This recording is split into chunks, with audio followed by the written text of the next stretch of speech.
The Red Cross responds to nearly 66,000 disasters every year, most of them house fires. Red Cross President and CEO Gail McGovern says you need to develop an evacuation plan and practice it, especially with your children. It takes just 2 minutes for a home to be engulfed in flames. Practice those drills. We all think our kids know what to do. They don't. We need to teach them. We have started a large campaign where we're going into vulnerable communities and helping install smoke alarms. Already 92 lives were saved, and 4 of those lives were saved by a 5-year-old girl who remembered what we taught them during these fire drills, and she got her family out. We also have a slew of free apps that people can download onto their smartphones. It's what to do in every kind of disaster you can imagine, how to prepare and how to recover. To help support all the Red Cross does and to make a financial donation, go to redcross.org. That's redcross.org.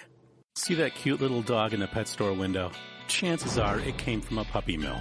A breeding facility that forces caged, neglected, and often sick dogs to churn out puppy after puppy to be sold for profit.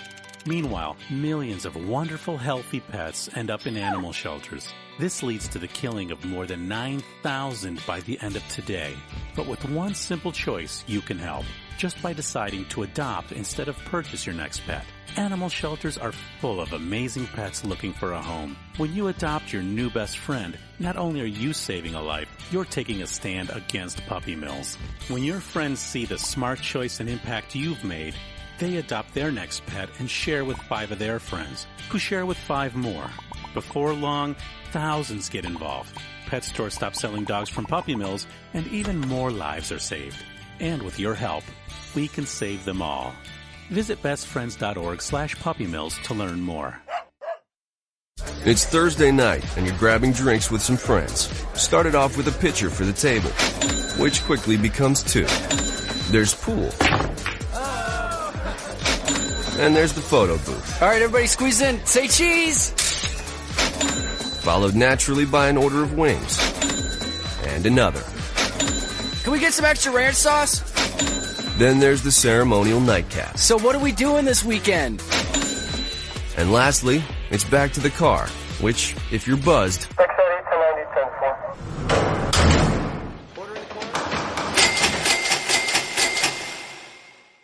could be the most expensive night of your life. Getting pulled over for buzzed driving could cost you around $10,000 in fines, legal fees, and increased insurance rates. Nothing kills a buzz like getting pulled over for buzzed driving, because buzzed driving is drunk driving. Brought to you by the National Highway Traffic Safety Administration and the Ad Council. Every day, the men and women of the United States Marine Corps demonstrate their commitment to defend the American way of life. Since 1775, we have served our nation as a force in readiness.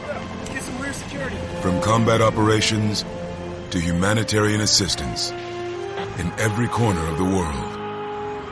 No matter where the mission takes us today or wherever our country needs us tomorrow, we always remember the land we call home. As Marines, we take a stand for each other, for our nation, for us all.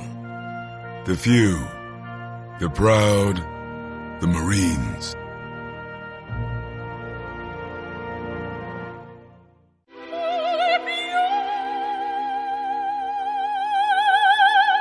The human voice. It can be sweet as music, powerful as thunder, and so, my fellow Americans, cheerful as laughter. But for millions of people, it can also be a sign of COPD.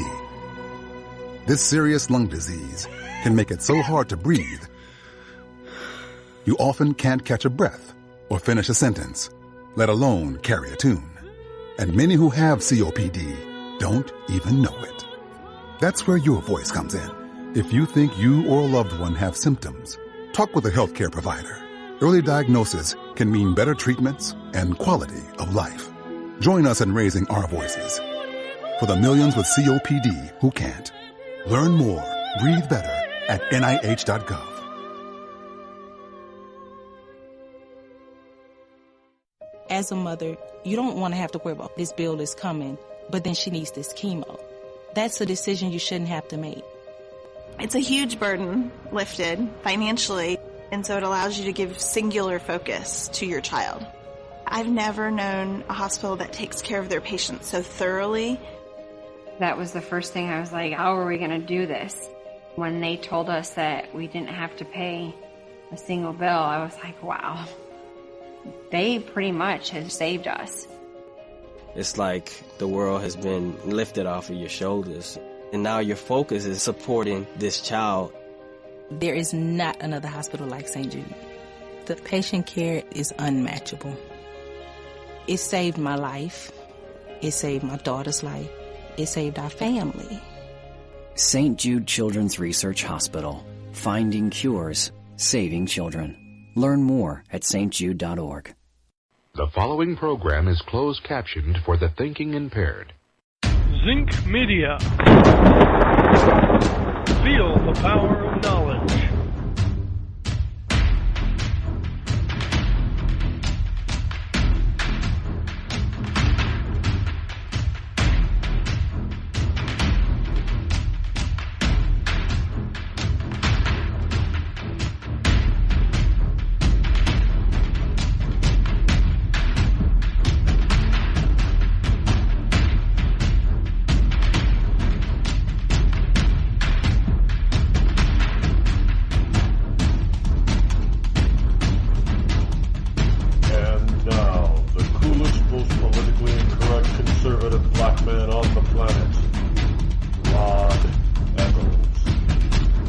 Good morning to you, one and all. Happy Tuesday to you, liberty lovers, ecclesiastites, and everyone else out there. Glad that you are here live this morning as I come to you from the Bunkerized studio. Here it is, November number 21 in the year of our Lord 2017. It is Tuesday.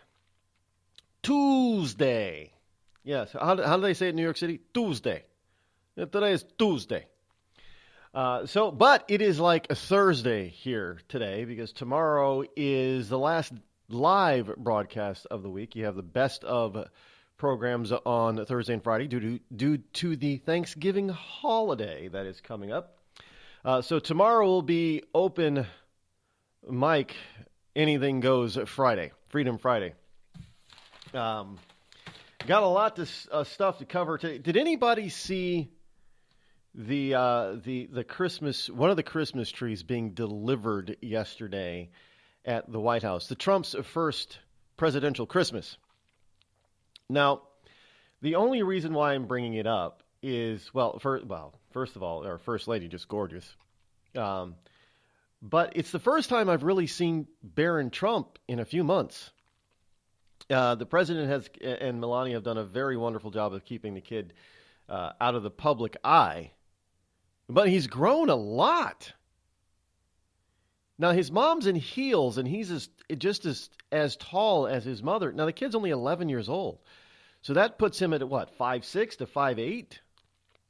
Well, Melania's not really short, is she? I don't know, I don't know how tall she is. I don't stalk the woman. I'm not, she's a model, or a former model, so that means she had to be at least 5'7", 5'8", 5'9". Female models have to be fairly tall for women. Now, I know that some people, that's just sexist, right? No, it's not sexist. It's just women, on average, women tend to be shorter than men. And the women tend to be smaller than men. Not in every case. I know that there are some very tiny men out there. I mean, you can think of some actors that are quite small and short. Elijah Wood comes to mind. How tall is that guy? I mean, they didn't have to do a whole hell of a lot of work to make him look like a halfling or a hobbit in the... he's like 5'5" or 5'6" or something. He's a tiny man. Doesn't make him less of a man. He's just short. However, Barron, on the other hand, is not short. And he's going to be a towering inferno here. Now at 11 years old, and he's already pushing the 6 foot mark. I mean, his dad is tall. How tall is Donald? He's like 6'2", right? But I guess his grandfather, Fred Trump, was also rather tall. So Barron is probably going to be he's probably going to be taller than his father. He's probably going to be at this stage, he could be in basketball territory, professional basketball territory, somewhere in the neighborhood of 6'6" or taller.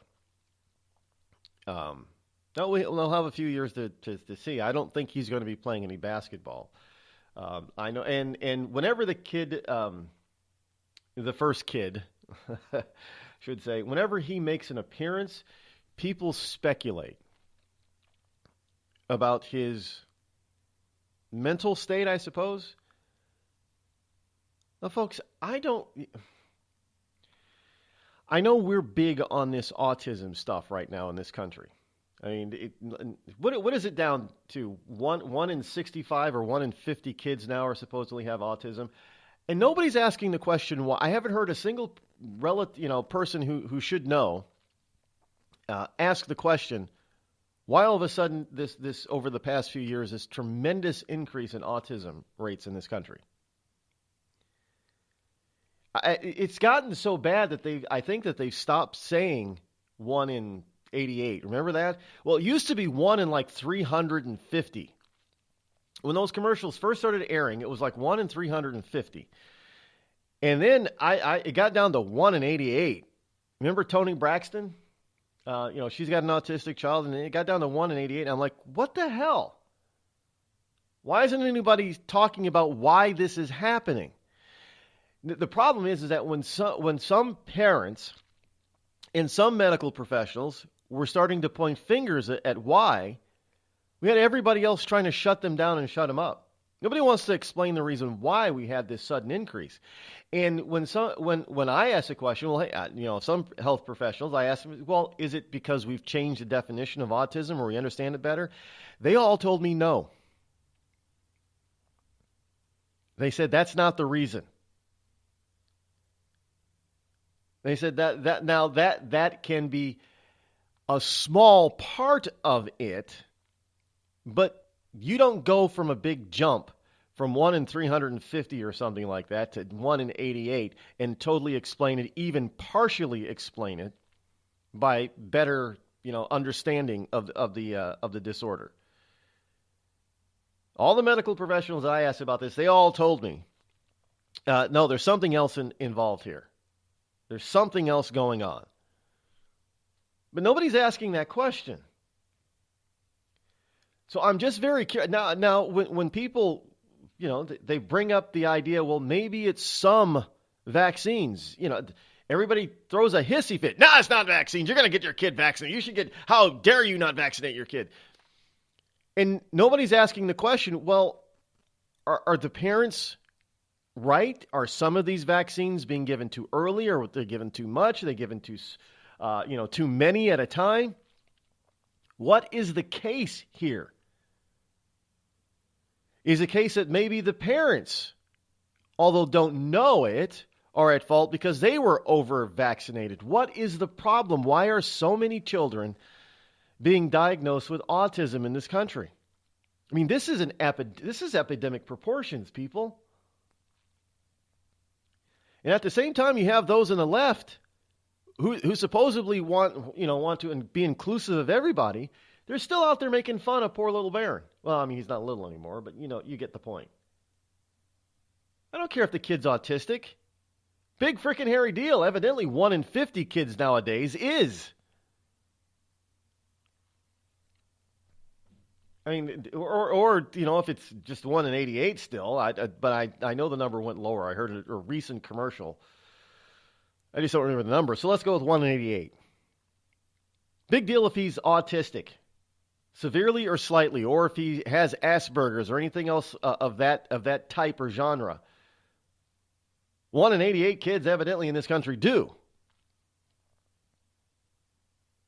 Now, I also find it amazing that we've got so many people in Hollywood, they don't have to live in Hollywood, but so many people in Hollywood evidently also have children with autism. I mentioned Toni Braxton. There are a few other stars, music and theatrical stars that have children with autism. So why is it the left is making fun of Barron still? The kid can't help who his dad is. He didn't make that choice. I mean, this just goes to show and prove my point yet once again how hypocritical and hateful liberals are. There's no liberty in liberal. These people do not give a damn about other people at all. And it's really gotten to the point where it's just completely and utterly and totally disgusting. Yes, we have another wonderful liberal.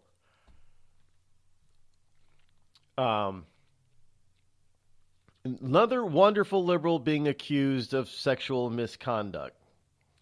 And another high-powered liberal politico.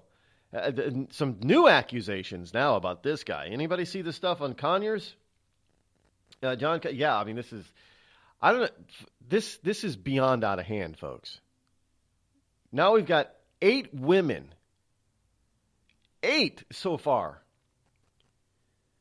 coming out against Charlie Rose. Now, Charlie Rose evidently has apologized,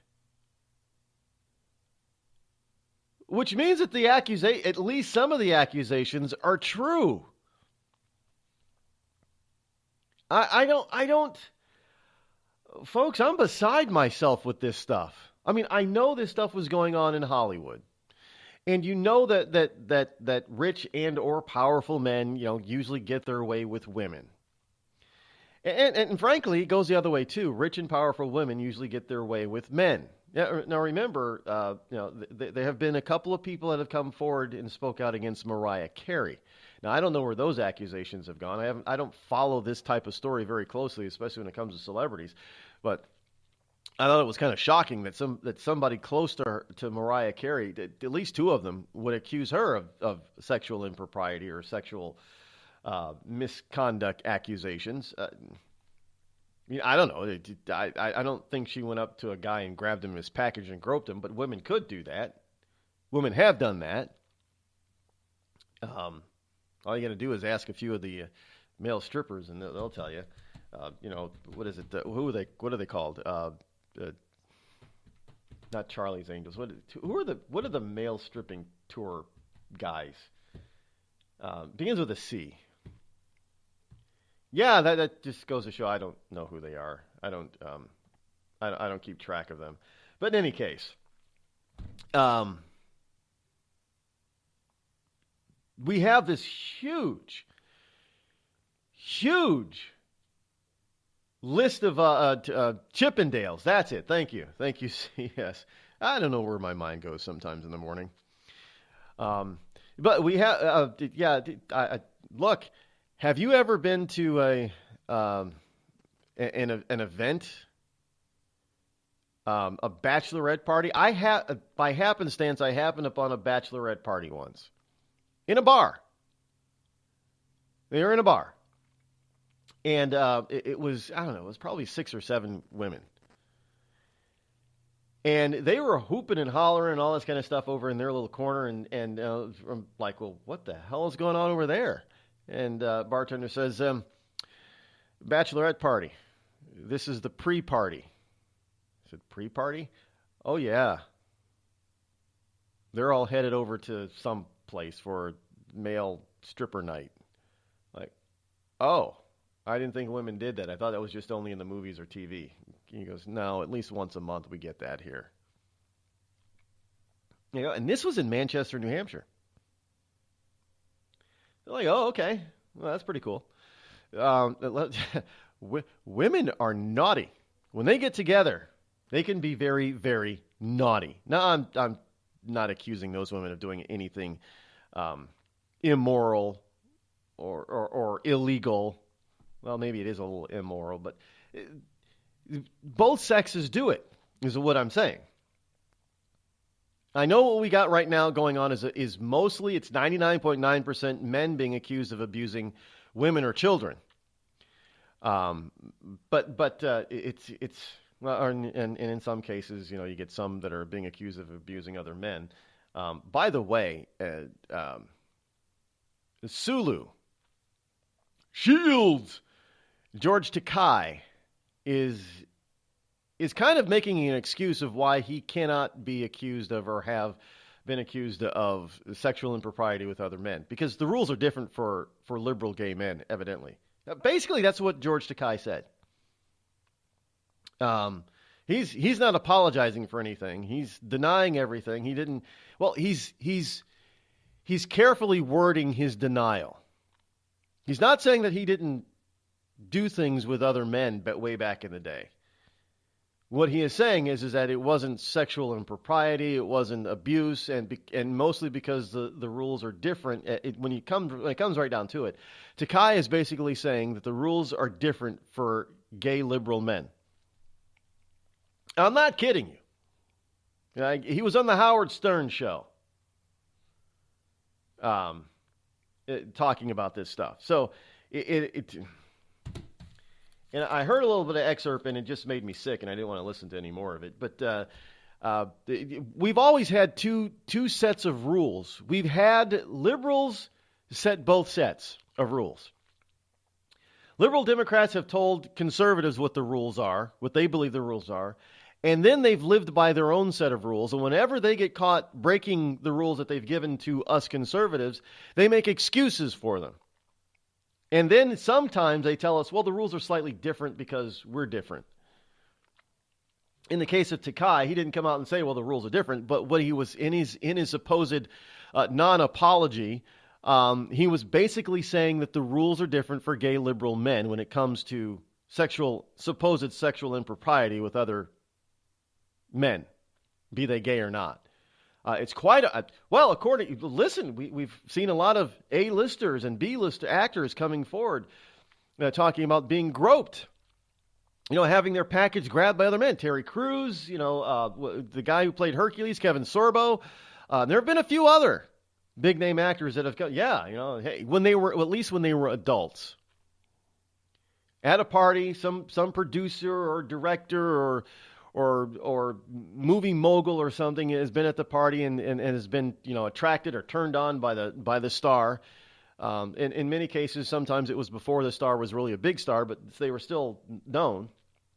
And they said, yeah, this guy, he just sort of came. We were talking. Next thing I know, he grabbed my package.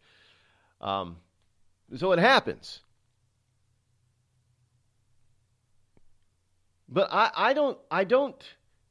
It's just unbelievable how one-sided this is. They give us accusers of Judge Moore. At least half of them have in some form or another have been debunked. But hey, Judge Moore needs to recuse himself. And then as soon as they go after a Republican, we get a plethora of more Democrats that are being accused by even more women than Judge Moore was. So if two or three of the women in Judge Moore's case have been debunked, well, that means only two or three of the women are actually can at least be believable. All of a sudden we got 8 on Charlie Rose. 8. And yet they still want to talk about more.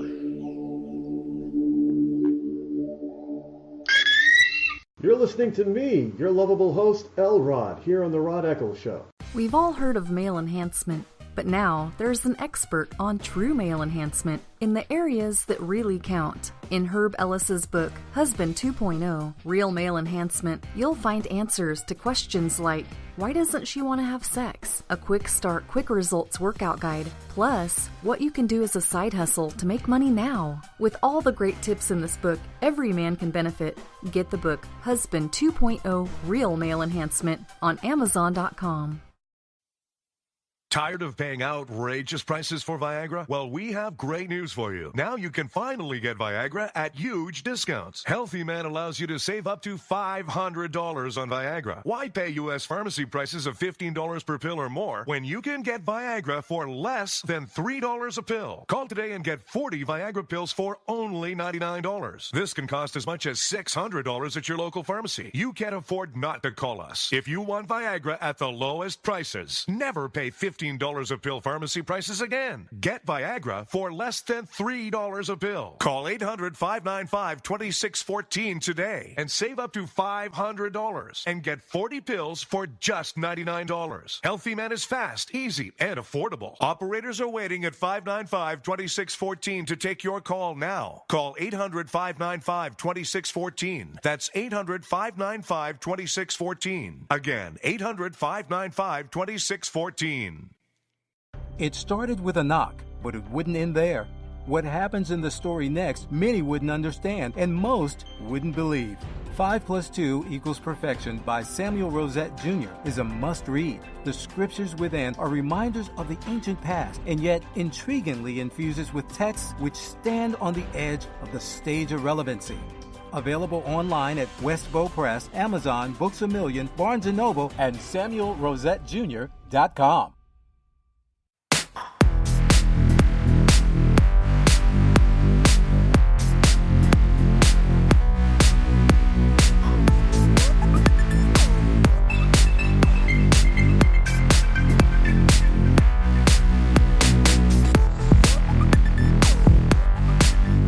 You know, this doesn't, as I said, this is not just a purveyance of men, by the way. You know, because how many times are men are just accused of being predators all the time?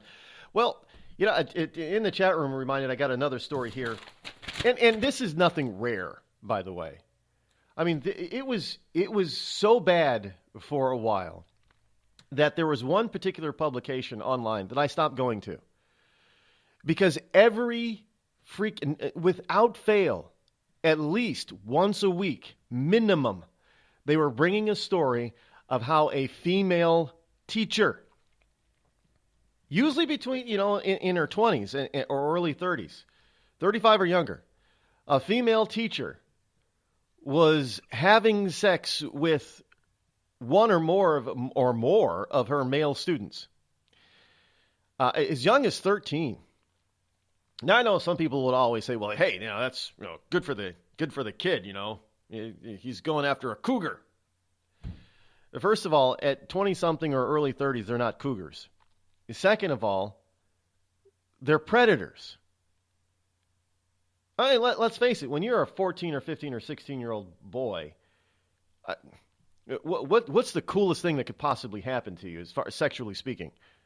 Yeah, for a girl to want to have sex with you. Look, I was a teenage boy once. I know how that works. I know how fantasies work. Well, you get a halfway decent. Some of these teachers are lookers, man. I want to date them as adults. Seriously, I'd ask him out. Why not? So you get this nice looking looker of a teacher who comes on to you. What the hell is a teenage boy going to think? Well, he thinks he's got it going on. He doesn't know what the hell's going on. But these were stories that were coming out at least at minimum once a week in this story from all over the country. And the worst part about it wasn't a U.S. publication that was bringing these stories to light. It was a foreign soil. It was a European publication. And they were covering the news here in the USA better than our USA publications were covering. I mean, this is. We've got look. I mean, I know people are trying to tell us, that we're better than animals. Well, we're sexual creatures. That's how we were made. The problem is that we think that we have to give in to all our desires. That we have no control over our desires. Well, as adults, you're supposed to have learned how to be able to control your impulses, your urges, and your desires. Evidently, evidently,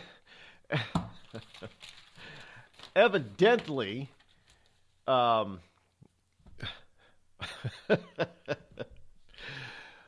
my goodness, I'm sorry, folks. I usually don't get tripped up like this, but the folks in the chat room this morning, they're catching my attention and cracking me up. You guys, stop it. Stop it. In any case, this is serious stuff here. Can't you see my face? I'm serious. I'm just totally serious. By the way, did you notice, anybody notice in my Twitter account? I'm being attacked by Russians now. I kid you not, in Russian. You're listening to the Rod Eccles Show. Let truth be told. On the battlefield, there's a saying America's military men and women live by. Never leave a fallen warrior behind. Ever. Off the battlefield, Wounded Warrior Project operates with the same goal. We leave no warrior behind. Wounded Warrior Project is a non-profit organization created to help our men and women returning home with the scars of war. Whether those scars are physical or mental, we're here to make sure that they heal. And whether it's helping those with post-traumatic stress disorder live a normal life again, or giving much-needed support to injured warriors in veterans' hospitals. Because no one deserves our help more than the men and women who risk their lives to keep us safe. Wounded Warrior Project. We never leave a fallen warrior behind. Ever.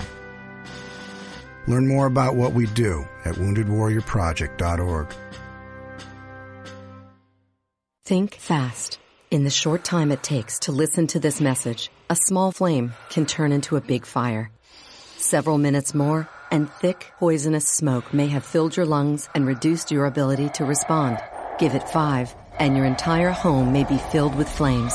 Keep breathing. We've got you. Don't let your world go up in smoke. Have working smoke alarms and practice an escape plan for you and your loved ones. Learn more at usfa.fema.gov, because fire is everyone's fight.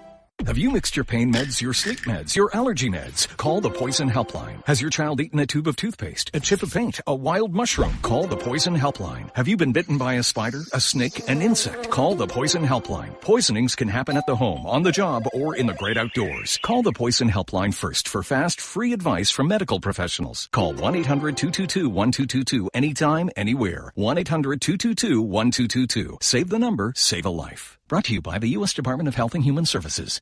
Hi, I'm Hillary Duff. As a mom, I'm proud to support the March of Dimes in helping more women have full-term pregnancies and healthy babies. That's why I walk in March for Babies. The money we raise funds research and local programs that help babies overcome the challenges of premature birth and birth defects. Sign up today at marchforbabies.org. Together, we can help make healthier babies possible for thousands of families.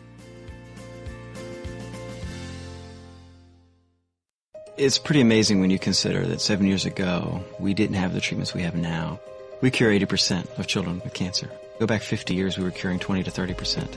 This is the miracle story of modern medicine. We understand what makes this cancer tick. And of course, without donors from around the world, this just couldn't happen. There's one thing we're focused on, and that's beating this thing. St. Jude Children's Research Hospital. Finding cures, saving children. Learn more at stjude.org. It's Thursday night, and you're grabbing drinks with some friends. Started off with a pitcher for the table, which quickly becomes 2. There's pool. And there's the photo booth. All right, everybody squeeze in. Say cheese! Followed naturally by an order of wings.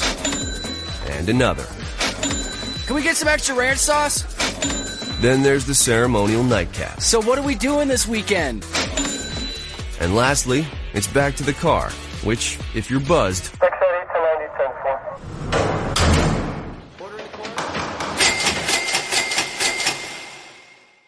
could be the most expensive night of your life. Getting pulled over for buzz driving could cost you around $10,000 in fines, legal fees, and increased insurance rates. Nothing kills a buzz like getting pulled over for buzz driving, because buzz driving is drunk driving. Brought to you by the National Highway Traffic Safety Administration and the Ad Council. America's wounded warriors are coming home. After serving on foreign shores, these brave men and women are returning to their families and communities. Many have wounds you can see, and many have wounds you can't see, like post-traumatic stress disorder. Now that these warriors are back home, they are ready to enter the civilian workforce.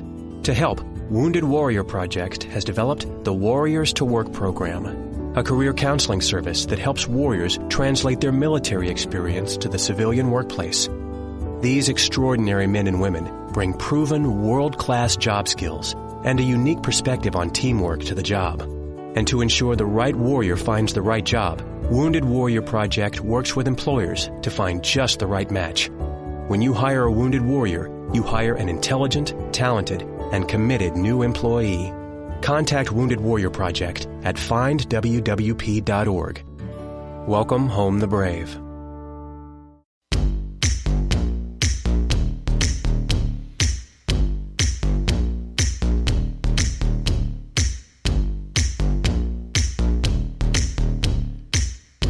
No, I'm not.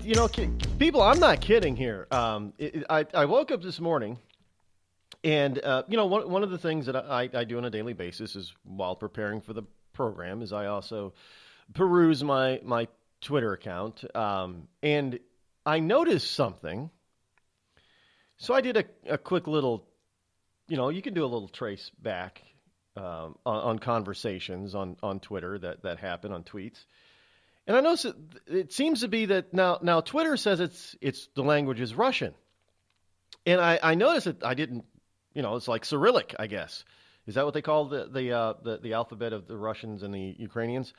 So I didn't recognize, I don't read it, so I didn't understand it.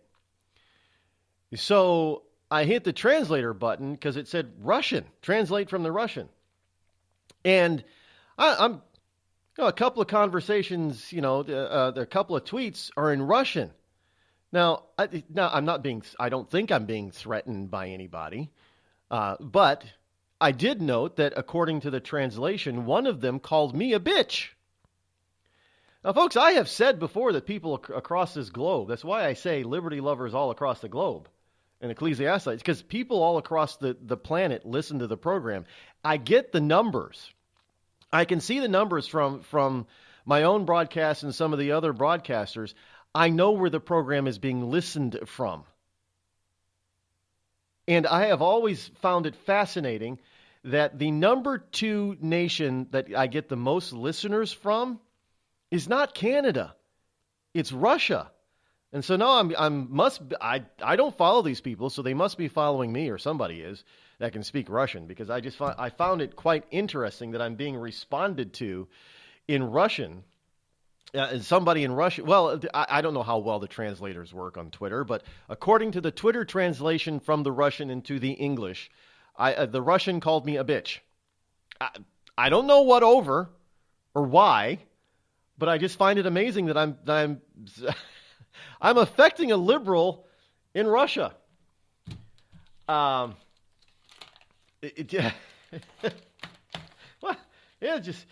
Just kind of interesting. I don't often look. I get calls or responses from people from on social media all over the planet. I remember this when this program first started back in 2009. I was getting 2009, 2010. I was getting calls all over from Australia, from Israel, from Britain, from Germany. I was getting calls from military personnel from a lot of these countries as well. But so this is not a surprise, but I am surprised that evidently there are some. I don't know where the Russians are located, but evidently I've pissed off a couple of Russians. I'm going to call them Rusky liberals. Evidently I pissed off a few of them. Enough for one of them at least to call me a bitch. I don't know. I haven't fully traced the conversation. I am kind of curious as to why I would be called a bitch by a Russian, though. I'm not sure that I'm that interested in trying to trace back the whole tweet conversation, but it might be interesting to find out. Any case, it doesn't have anything to do with sexual impropriety. I'm not into the Russian mail order bride thing. I don't do that. There is for those of you who are new, there are a lot of new listeners and a lot of new followers on various social media. I know some people are wonder, well, Rod, why are you so anti-gay? I'm not anti-gay. Not at all. I mean, if you whatever you want to do in the privacy of your own home or bedroom, as long as it is legal, ethical, and I know some people will question the moral aspects of it, but if you have two consenting adults outside of biblical law, if you have two consenting adults, then it's most likely moral.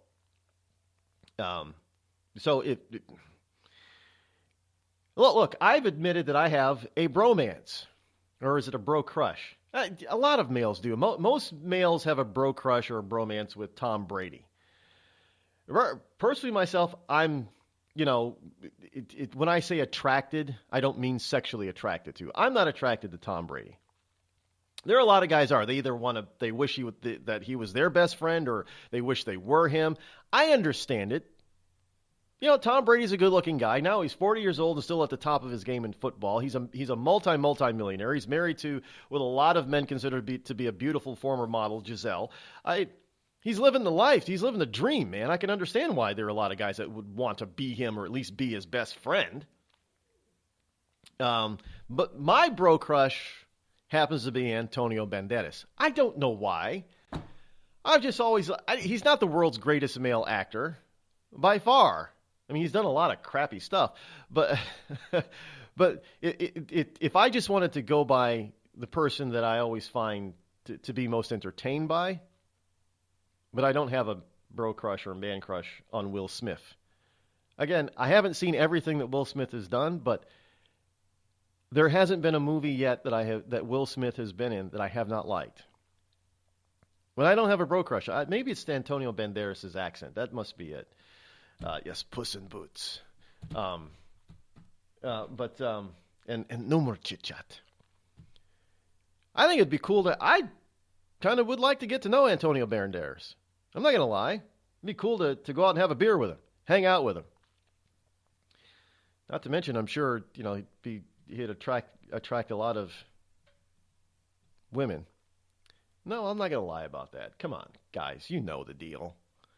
And women, don't act like you're not, oh my goodness, that's sexist. It's not sexist, it's normal.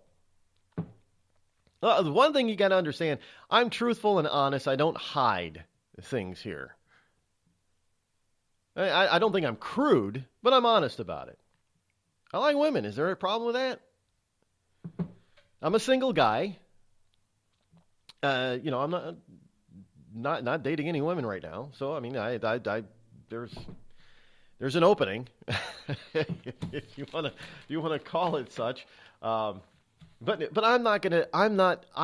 you're not gonna find me being accused of sexual impropriety. I also very much honor and respect women, and that means you don't put your hands on another woman unless she actually wants you to.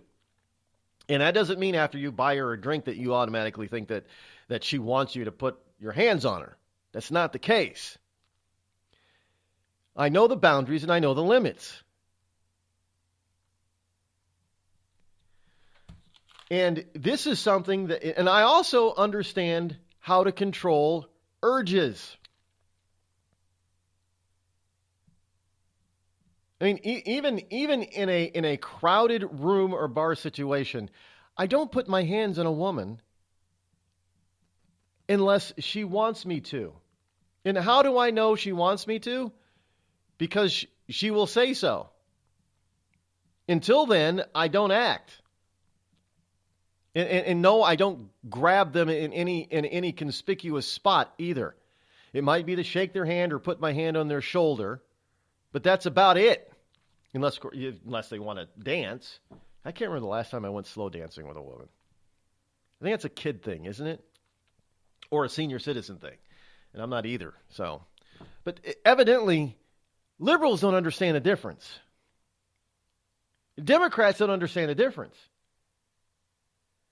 They seem to think that it is quite all right to make inappropriate moves, if you will, on women.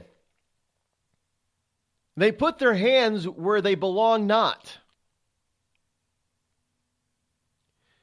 They say things that they should not. Again, I don't say inappropriate things to anybody, man or male or female, but I definitely do not say inappropriate things. Although look, it gets to the point where I know there are a lot of men, including myself sometimes, when you're in a corporate situation where you might be afraid to even compliment a woman on how she looks. I don't see a problem with it. If you're hey, you look really nice today. Or that outfit really looks nice on you. And women, don't tell me that. I don't understand why you get all in a huff if somebody compliments you that way, in a respectful way, because you spend time every morning getting dressed to make yourself look good. Let's face it, a lot of guys do too. It's why, millennials don't do so much. There's another story here that reminds me of this paper pile. I need to find a better filing system for this stuff, I tell you. Here it is. It's a little piece. This is actually from 2 months ago. Millennials, especially millennial males. Evidently, what this story is saying is that millennial males have very bad personal hygiene.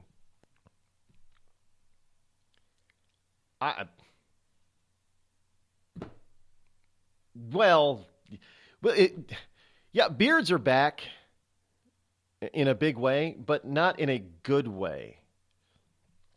This is the millennial men evidently are very unkempt.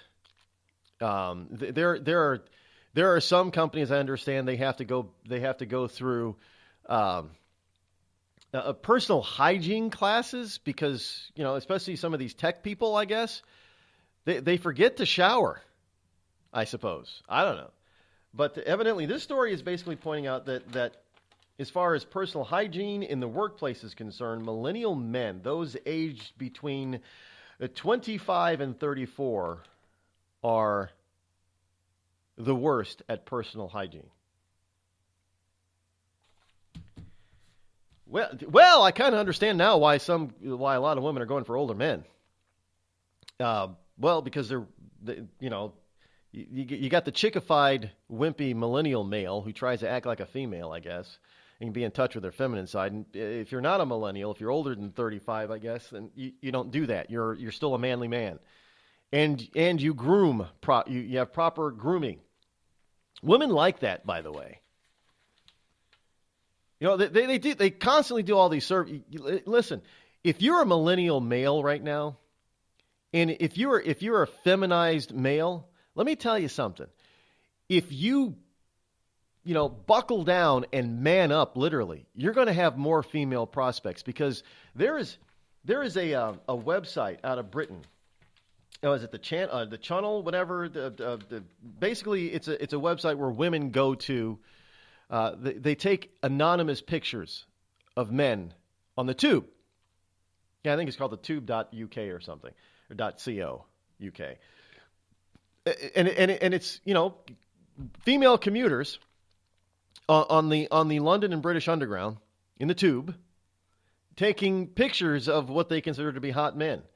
The overwhelming number of pictures and the overwhelming number of pictures that get good or high numbers of reviews, positive reviews on this website, evidently, are of what we would traditionally call manly-looking men. Men with muscles. Men that are dressed well and sharply and neatly. Men that are groomed impeccably. Not these little chickified things running around. Not these millennials or skater boy types. Not grubby, unkempt men, boys, but men. So if you want to open up your prospects, I mean, frankly, if you're going out, or if you're on, what are some of these dating sites? If you're Tinder or Gander or whatever, or Boo Boo or Bodo or whatever, whatever. If you man yourself up, I don't know, what do you got to do? You got to swipe. If you swipe left, that's acceptable. Right is not acceptable. I don't know how those things work. I'm not on any of them.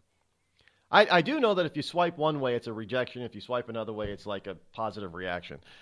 If you want the correct swipes, man yourself up, clean yourself up.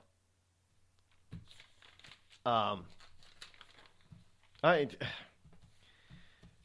don't. It's like the website. I heard about the story, and I know I meant to make a note of it to go check it out today to see what this was all about. I think it's called the Tube something. I was going to say do a Google search, but don't do a Google search. Do it anything else but Google search, and you'll probably find it. But I find it. But this is not the only one that's out there. There are other sites that yeah, I find it interesting that there's a double standard there, by the way. If men take pictures of women and post them online like that, it's called stalking. But if women take pictures of men like that, then that's perfectly fine. That's called a compliment. But I'm just saying, we do have double standards that we all seem to accept. That's one of them. Yeah. Again, I don't take pictures of females unless I get their express permission to do so. I mean, I can't. I don't.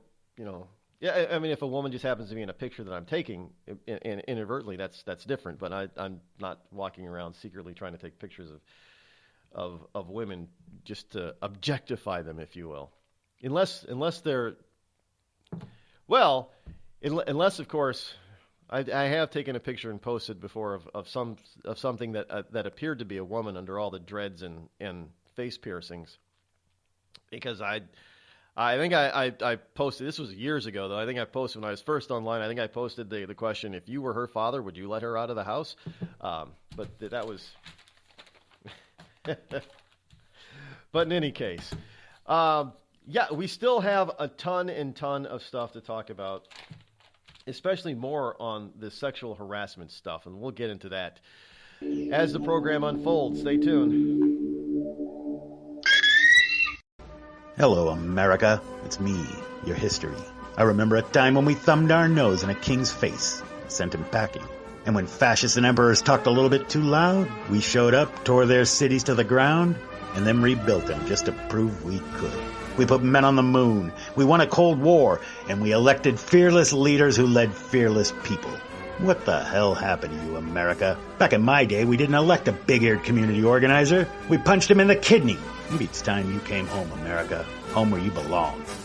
We've all heard of male enhancement, but now there's an expert on true male enhancement in the areas that really count. In Herb Ellis's book, Husband 2.0, Real Male Enhancement, you'll find answers to questions like, why doesn't she want to have sex? A quick start, quick results workout guide, plus what you can do as a side hustle to make money now. With all the great tips in this book, every man can benefit.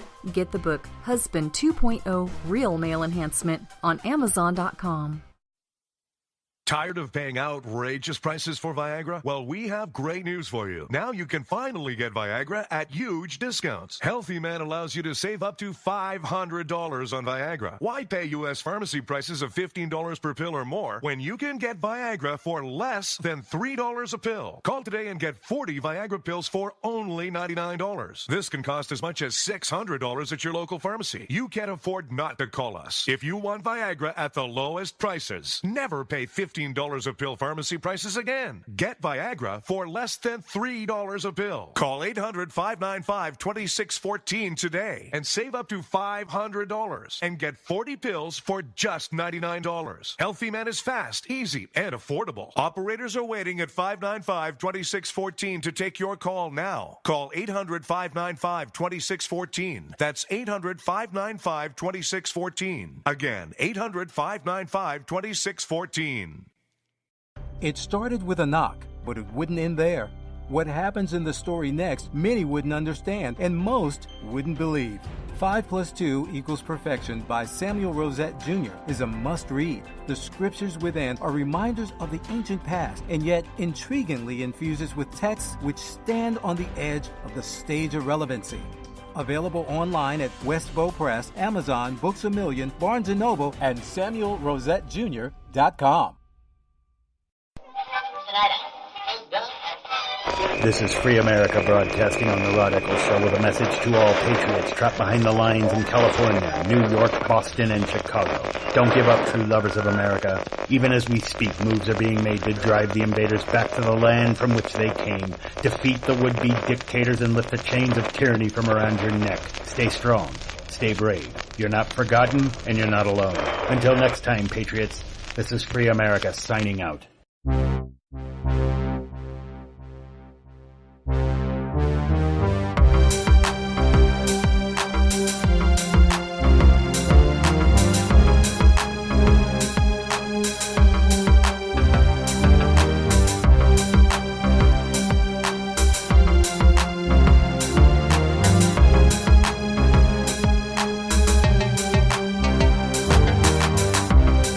Well, the website has been identified as tubecrush.net, and it is where British women go to post anonymous pictures of man eye candy. I'm sure there is a male version of this site. Well, I'm sure there are sites of men taking pictures of women anonymously, and I'm sure that there are, without even knowing what they are. But I could probably, I'm not a betting man, but I could probably win the bet by saying that there's the equivalent of gay sites like this too. But in any case, yeah. So tubecrush.net. If you are so inclined to look at eye candy that is male, then you can go ahead and check it out after this program is over, of course. But look, hey, if you're a guy that wants to look at, man eye candy, look, I can understand. I can identify. I'm secure enough in my sexuality to be able to say if another guy is good looking or not. Well, it's right, Rod, because you got a man crush on Antonio Banderas.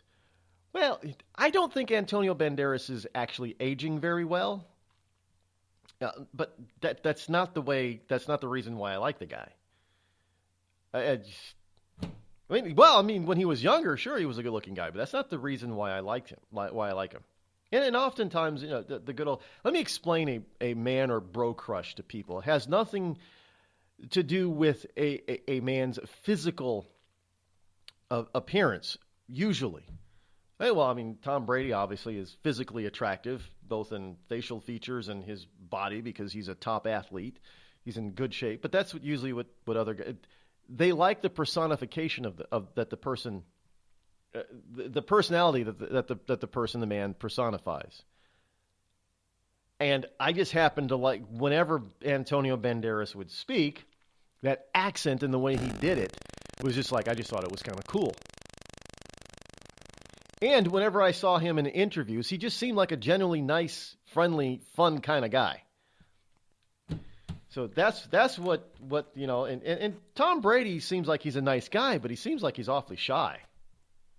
I don't know if he'd be a great person to go out on a night on the town with. Just it's no disrespect to Tom Brady, but just the way he seems. And he's always, I remember when he first arrived here in New England, for the Pats, he always seemed kind of shy. But women just, threw themselves at him from day one. Call Rod now, 603-835-3226. Lines are open. Have you ever thought to yourself, I'm a leftist elite Hollywood a-hole? If so, good news. The Rod Eccles Hollywood Community College is now open, featuring such courses as unemployment is not paid vacation. No, Americans don't want to spend $19 for an order of french fries, and the ever popular shut the hell up. Why, just listen to this big-time celebrity endorsement. I'm not Rosie O'Donnell, and I think this school's offensive, sexist, and racist. And I think you're a giant a-hole who needs to shut the hell up. Hey, we teach a course in that. The Rod Eccles Hollywood Community College, where being an a-hole is not a guarantee you'll be an A student.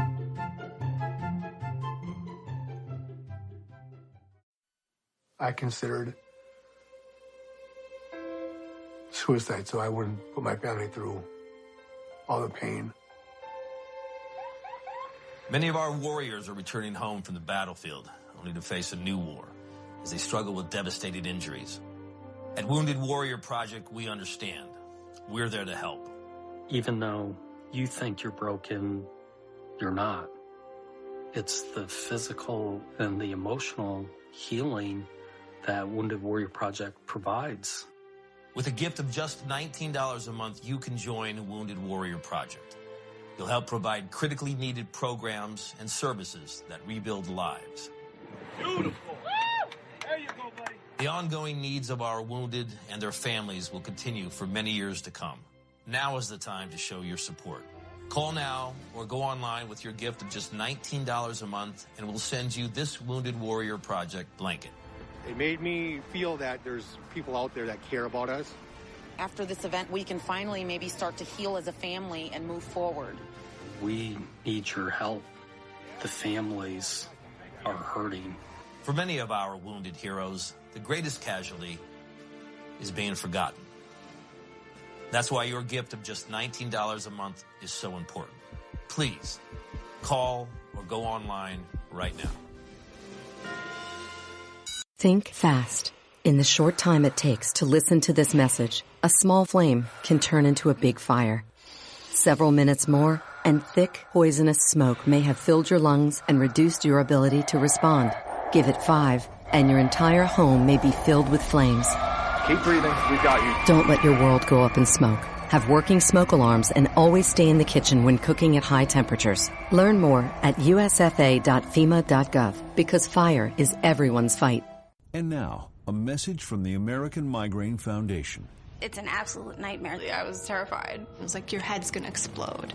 Migraine is a disabling disease. Just all of a sudden couldn't see. Migraine has ruined my life. Absolutely terrifying. There's pain that does not stop. It's a throbbing, pulsing, banging, hammering feeling in your head. 36 million Americans suffer. I started getting migraines around 5 years old. Just takes over everything. I feel trapped by migraine. It hurts like my head's gonna fall off. And the whole world around you stops. My world has gotten small. You feel like the world's closing in on you. There's nothing you can do. I had spent a year housebound. It's like you're trapped in your head. There's no escaping it. You can't leave your body. Don't suffer alone. Make your move against migraine. Visit AmericanMigraineFoundation.org to find help, learn more, and get connected. It's Thursday night, and you're grabbing drinks with some friends. Started off with a pitcher for the table, which quickly becomes 2. There's pool. And there's the photo booth. All right, everybody squeeze in. Say cheese! Followed naturally by an order of wings. And another. Can we get some extra ranch sauce? Then there's the ceremonial nightcap. So what are we doing this weekend? And lastly, it's back to the car, which, if you're buzzed,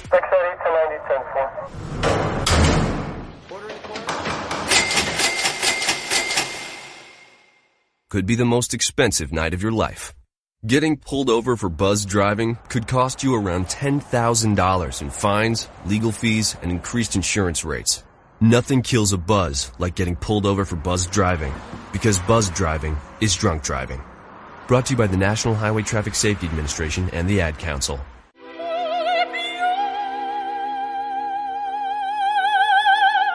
The human voice. It can be sweet as music, powerful as thunder, And so, my fellow Americans, cheerful as laughter. But for millions of people, it can also be a sign of COPD. This serious lung disease can make it so hard to breathe, you often can't catch a breath or finish a sentence, let alone carry a tune. And many who have COPD don't even know it. That's where your voice comes in. If you think you or a loved one have symptoms, talk with a healthcare provider. Early diagnosis can mean better treatments and quality of life. Join us in raising our voices for the millions with COPD who can't. Learn more, breathe better at NIH.gov.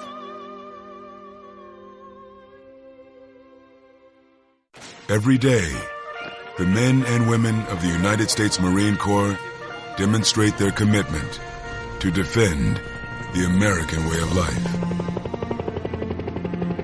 Since 1775, we have served our nation as a force in readiness. From combat operations to humanitarian assistance in every corner of the world. No matter where the mission takes us today, or wherever our country needs us tomorrow, we always remember the land we call home. As Marines, we take a stand for each other, for our nation, for us all. The few, the proud, the Marines.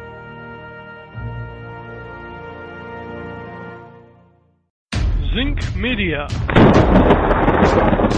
Feel the power of knowledge.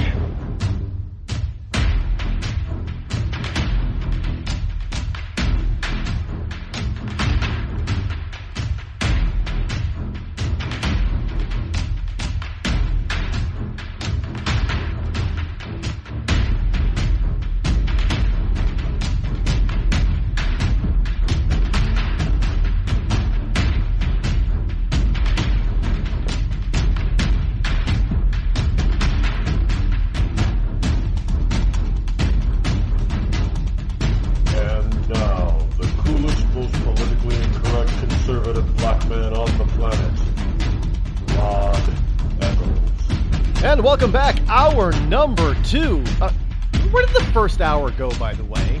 And good God, it just went by so fast. But here we are, hour number 2, the fastest 3 hours on Internet Talk Radio is right here, powered by Zinc Media Arts. Thank you for being here. We are here on a Tuesday morning, November number 21, in the year of our Lord 2017. So welcome back to all you liberty lovers and ecclesiastites around the globe. Maybe I should start adding in there, and all you anti-Rodsters around the globe, too, since I'm being called a bitch by Russians, evidently. Yeah, if you missed that in the first hour, you're probably going to have to go back and listen to it. But the gist of it is, evidently, I am trending in the Twitterverse with Russians. No, I have not been threatened. I know some people are thinking, Rod, man, you better get yourself a bodyguard if the Russians are threatening you. I didn't see any threats there. But in any case, yes, I have been called. I can officially say I have been called a bitch in Russian. Yeah. Well, that's unique and new for me. I can honestly say I don't think I've ever been. I can't say I haven't been cursed at in a foreign language before, because I have, but it's the first time I've ever noticed being called out as a bitch in Russian. I've never been to Russia. I have no desire to go to Russia. People have asked me, hey, you want to go to Moscow? No. Not at all. No interest. I've often said, if I know we'll get back to the really important stuff, folks, in just a second. I've often said that my ideal or bucket list vacation of a lifetime would be to visit the so-called spy cities. And when I say spy cities, it was cities of during the Cold War that people would think of being where spies often hung out or did their business. Here in this country, we have a lot of movies that portrayed what spy cities are. Spy cities would be like Prague. It'd be like Kiev. Places like that. Moscow was one of the spy cities, but I really had no desire to go to Moscow. I really didn't. Hong Kong, I would go to Hong Kong. That's also not so much as a European spy cities, but that is a spy city. Hong Kong. A lot of spy stuff went down in Hong Kong. Well, at least in the movies they did. If that was reality or not, I don't know. I'm not a spy. But yeah, I would. And some of the traditional vacation spots or romance cities are also spy cities, like Rome. Rome is also a spy city. I don't know why. Everything happens in Rome too, for some reason. But yeah, I would do it'd be a long vacation because there are a lot of cities now. I would visit London. Even in London is a spy city, even though I'm not that interested in going to England. Although I would go to Scotland and Ireland in a heartbeat, especially in there you go. There are some of the spy cities that are listed by CS because, he would know. Prague, Budapest. I would go to Budapest for sure. I've already been to D.C. and I've been to Paris. Got to tell you, didn't see much of any spy city stuff in Paris though when I was there. Just a very romantic city. Even to and I've once, my father was in the Air Force. Once lived in Athens. So there's not so, but would I go to Turkey, Istanbul? I'm up in the air on that one. I'm not sure. Turkey is not high on my list. Not because it wouldn't be interesting, but because it's such a dangerous place. Really, Turkey is not a. Turkey would be awful. In any case, anyway, I didn't go to Paris because I went. For those who don't know, Paris was a lark. We actually went to Iceland. That was supposed to be a short vacation, just because it was cheap airfare. It was ridiculously cheap. You get on these airfare sites and things, and hotel lodgings and things, and it was cheaper to fly to Iceland than it was to fly to Florida or California. I mean, it was on Icelandic Air or something. It was just a wow. Wow Airlines was the name of the airline. It's an Iceland-based airline.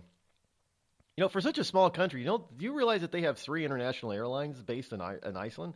But WOW is one of them. They're a budget airline. They were new planes too. They weren't old broken down. They were new planes. They were very comfortable, and what do they call them? They don't call them stewardesses and stewards anymore. Are they hostess or host and hostess? I don't know. Anyway, on the flight to Iceland, we had an Icelandic hostess. That was eye candy. So it made the flight a little bit more bearable. But it was a short flight. It was like 5.5-hour flight. And we get to Iceland, and all of a sudden we notice that for like $100 more on WOW Airlines, we could hop over to Paris. So we booked in Paris, we booked an Airbnb. And since there were like 5 of us, it was cheap. It was a 2.5 bedroom, basically, Airbnb. It was cheap. So we cut our trip in Iceland short and said, this is a once-in-a-lifetime opportunity. So we spent 2 days in Paris. So I didn't get to see a whole hell of a lot of it because it was such a whirlwind, but that was always on my bucket list. And now I can officially say I've been to Paris. So I wasn't looking at it as a spy city type of thing. It was flight attendant. Thank you. I'm so old-fashioned. I don't know what they call people because everybody's changed. I'm surprised they don't call them engineers. Flight something engineer. Isn't that what they call everything? You're a sanitation engineer. I'm surprised they're not called a air comfort engineer. If some people start calling themselves engineers when they're actually a flight attendant or a stewardess, then you know they got it from me. Air comfort engineer. It's kind of like, well, it's kind of like African Americans. I'm not even sure what I'm supposed to call myself. African American or black or I understand that the term colored, people of color, so colored people is coming back into fashion. I don't know. So what are we supposed to call white people? Are they still just called white? I don't remember that there was also a change in the Latino. You're not supposed to call a Latino person Chicano anymore either. I think that's, and Asians are no longer Oriental. That's also a no-no. So I don't know what to call people other than people. I guess it's still okay to call white people, right? I mean, have they changed? Or no, are we just supposed to call you Caucasian now? I have no idea. So if I'm politically correct in that area, then too damn bad.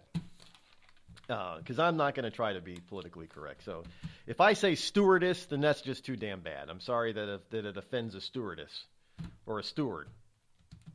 I don't. I don't know. Any case, so yeah, I would love to do a spy city. Maybe someday we'll. You know how they do these cruises? Some of these celebrities do a cruise. So I'm not a huge celebrity, but maybe I can hook up with a travel agency and we'll do a spy city tour with the Rod Eccles Show. And I could broadcast from like Budapest and Prague and places like that. We'll stay out of Moscow because some Russian called me a bitch and they might not like me there, so we won't go there. Maybe we'll go to Istanbul too. But I'll make sure that when I'm in Istanbul that I don't do a mock Howard Stern show. That would probably get me arrested. In any case, speaking of being arrested, Roy Moore accuser Lee Korfman says, I didn't deserve to be preyed upon because evidently she's accusing Moore, who was 32 at the time, of preying upon her, who was 14 at the time. And she said this on NBC Today's. Now, I got to ask this question. I'm sorry, let me rephrase that. I have to ask this question. Why is it that the lamestream media is giving so much credence to these women who are accusing Roy Moore? And there's only 5 or 6 of them. How many women did we have that accused over a longer period of time? Because Moore, evidently, we haven't heard anything of, Moore did this like 40 years ago, 35, 40 years ago. And there's nobody that's come forward that's accused him that's newer than like 35 years ago. So, but why is it that we had a plethora, dozens of women come forward against Bill Clinton, and the lamestream media either ignored them or they accused them of being hussies. They accused them of being, glamours, those people who just want to glam on to somebody else for fame or money. We even had people, like Joy Behar on The View completely disparage these women. We had people talk about some of these women. She's the kind of woman that you pick up by dragging a dollar bill down in a trailer park. Remember that comment?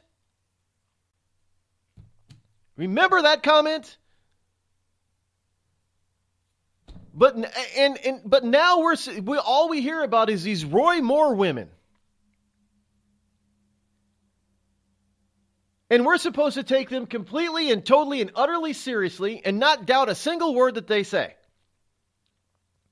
But all those women that accused Bill Clinton of sexual impropriety, they were all pretty much destroyed. And not just by Hillary Clinton either, and in the controlling the bimbo eruption type of thing, as Rush Limbaugh likes to call it.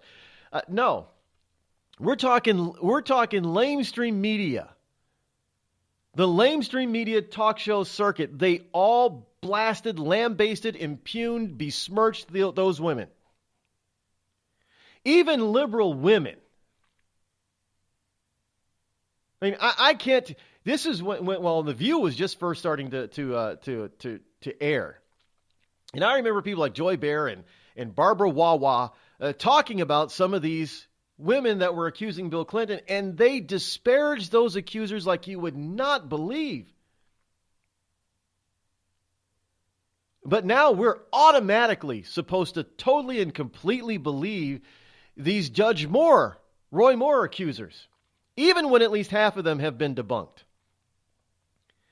Because, that doesn't really look like Judge Moore's signature in that yearbook, but let's analyze it. And Gloria Allred is saying, no, you can't analyze it.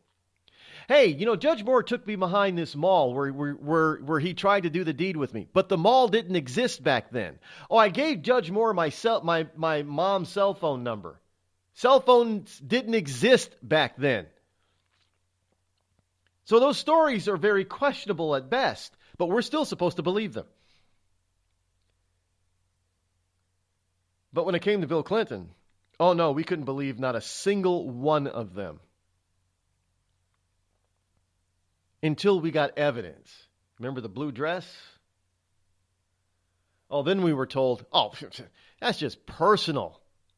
Rod, two consenting adults. What? She was, 18 or 19, 20-year-old intern?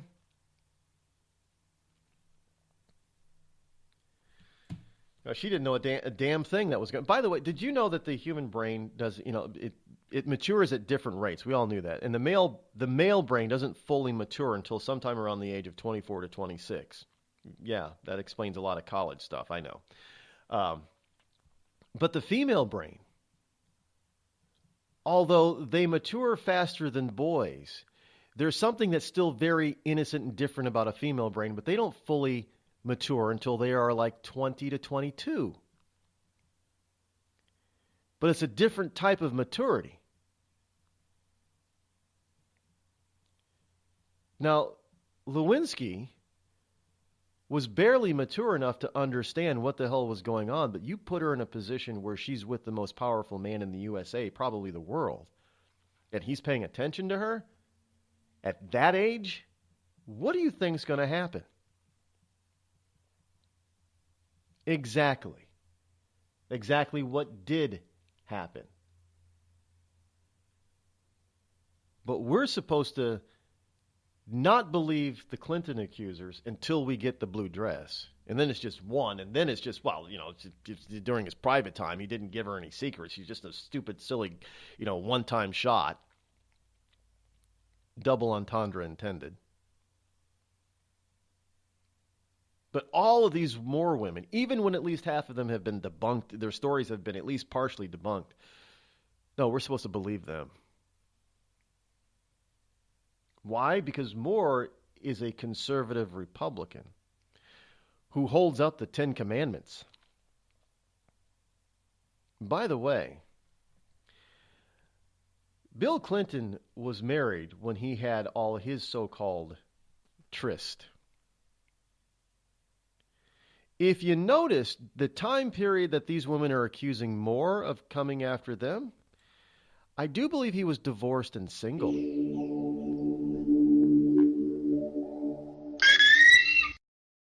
You're listening to the Rod Eccles Show, the coolest, most politically incorrect, conservative black man on the planet. Tired of paying outrageous prices for Viagra? Well, we have great news for you. Now you can finally get Viagra at huge discounts. Healthy Man allows you to save up to $500 on Viagra. Why pay U.S. pharmacy prices of $15 per pill or more when you can get Viagra for less than $3 a pill? Call today and get 40 Viagra pills for only $99. This can cost as much as $600 at your local pharmacy. You can't afford not to call us. If you want Viagra at the lowest prices, never pay $15 a pill pharmacy prices again. Get Viagra for less than $3 a pill. Call 800-595-2614 today and save up to $500 and get 40 pills for just $99. Healthy Man is fast, easy, and affordable. Operators are waiting at 595-2614 to take your call now. Call 800-595-2614. That's 800-595-2614. Again, 800-595-2614. We've all heard of male enhancement, But now there's an expert on true male enhancement in the areas that really count. In Herb Ellis's book, Husband 2.0, Real Male Enhancement, you'll find answers to questions like, why doesn't she want to have sex? A quick start, quick results workout guide. Plus, what you can do as a side hustle to make money now. With all the great tips in this book, every man can benefit. Get the book, Husband 2.0, Real Male Enhancement, on Amazon.com. It started with a knock, but it wouldn't end there. What happens in the story next, many wouldn't understand, and most wouldn't believe. 5 + 2 = Perfection by Samuel Rosette Jr. is a must-read. The scriptures within are reminders of the ancient past, and yet intriguingly infuses with texts which stand on the edge of the stage of relevancy. Available online at Westbow Press, Amazon, Books A Million, Barnes & Noble, and SamuelRosetteJr.com. You know, a couple of weeks ago, a long-haired young person came into our bank and said to me, I bet you won't lend me money to buy an electric guitar. Well, he was making $100 a week, and he was over 18, and I said, I bet you I will lend you money to buy an electric guitar. And I did. So what happens? The punk gets busted for possession of dangerous drugs, and we're out $350. There's one thing about kids nowadays. You don't have to give them credit. Universal Bank. We trust you. About as far as we can throw you.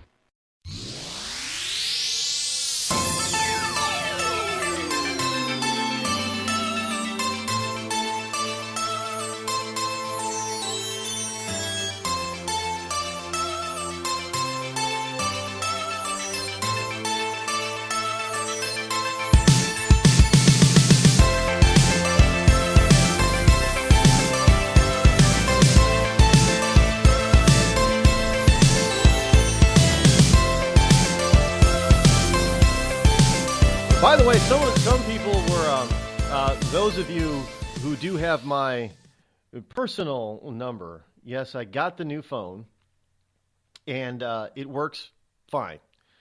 Although when I got it home last night, it didn't seem to work. No, it wasn't that I didn't have, well, at least I thought I had service anyway. I turned it back on. Obviously, I had to activate it when I went to the store. But I got another phone exactly like the one. I didn't know that they still had them. Because this phone is, this model is a couple of years old, so it's out. It doesn't have a lot of memory to it. But you know why I got it? I said, I lost my phone, and they looked it up and they said, oh, you have one of these, and I said, yes, I have to get a new one. They go, well, we still have these. I said, really? And they asked, do you really like that phone? I said, well, it's not a favorite. I only got it. It works. It does what I want it to do. And the only reason why I got it last time because it was cheap. He goes, well, then you're going to be happy about this. $20, I was in and out the door. For a cell phone. So I had to try to put some of the apps that I had back on it. One of the apps would not load on it for some reason for the longest time. I have no idea why. Yeah, I don't understand that stuff. I'm like, well, it was on the other phone like this, so why isn't it working on this one? But in any case, what I did find out, however, is this one does have it's got like a gig more or something, whatever, memory than the original phone I had of this model. I guess they upgraded. So I have a little bit more memory than I did in the last one. So it is up and running again if you have my personal number. No, not everybody has it, and not everybody's going to get it, obviously. Only those people that really need it. But instead of sending out a blast and an email to everybody that does have it, if you have it and you need to get a hold of me, now you can, because got the new phone, and it's the same as the old phone, but it's newer, if that means anything. But I got to, being without a cell phone for a day was kind of liberating. I guess I was a little bit hooked on my cell phone because there were times in the day when I always reach for the phone and just, flitter on it, and I didn't have it. And so I was kind of like twiddling my thumbs for a few seconds till I realized that, I needed to do something else until I got the phone. So I went out and got the phone yesterday. Replaced it, so it's back up and running. In any case, yeah, well, I guess we don't have enough time in between these takes right now. But there is a powerful man other than Al Franken who's being accused of sexual impropriety. And you may believe who this is, and you may not believe who this is. It may surprise you. It doesn't really fully, completely shock and surprise me. It's another powerful Democrat. How many of these? We got Charlie Rose now. How many of these men of stature, in power and influence, be they in the media, entertainment, or political world, on the left are going to be? Where is this going to end? How many are going to be accused? Folks, this is nowhere near done. Stay tuned. Dad, we need to talk. Can we just enjoy the drive? If you're not going to listen to me, who will we listen to? Jeffrey. Ah! Marcia Gay Harden, what? Eyes on the road, Dad. What are you doing? What are you doing in my back seat? How did you get in here? You're getting older. Not that old. Your brain's changing. It's natural. Yeah, that's what I was saying. Honey, I've got experience with this. Jeffrey, brain health is all about making the most of your brain as you age and helping to reduce some of the risks to your brain. Really? Now that's interesting. So, you'll talk to her about this, but not me. Marcia Gay Harden? Where did she go? Learn what you can do to help keep your brain healthy at brainhealth.gov. She didn't say goodbye? I mean, I would have. Visit brainhealth.gov.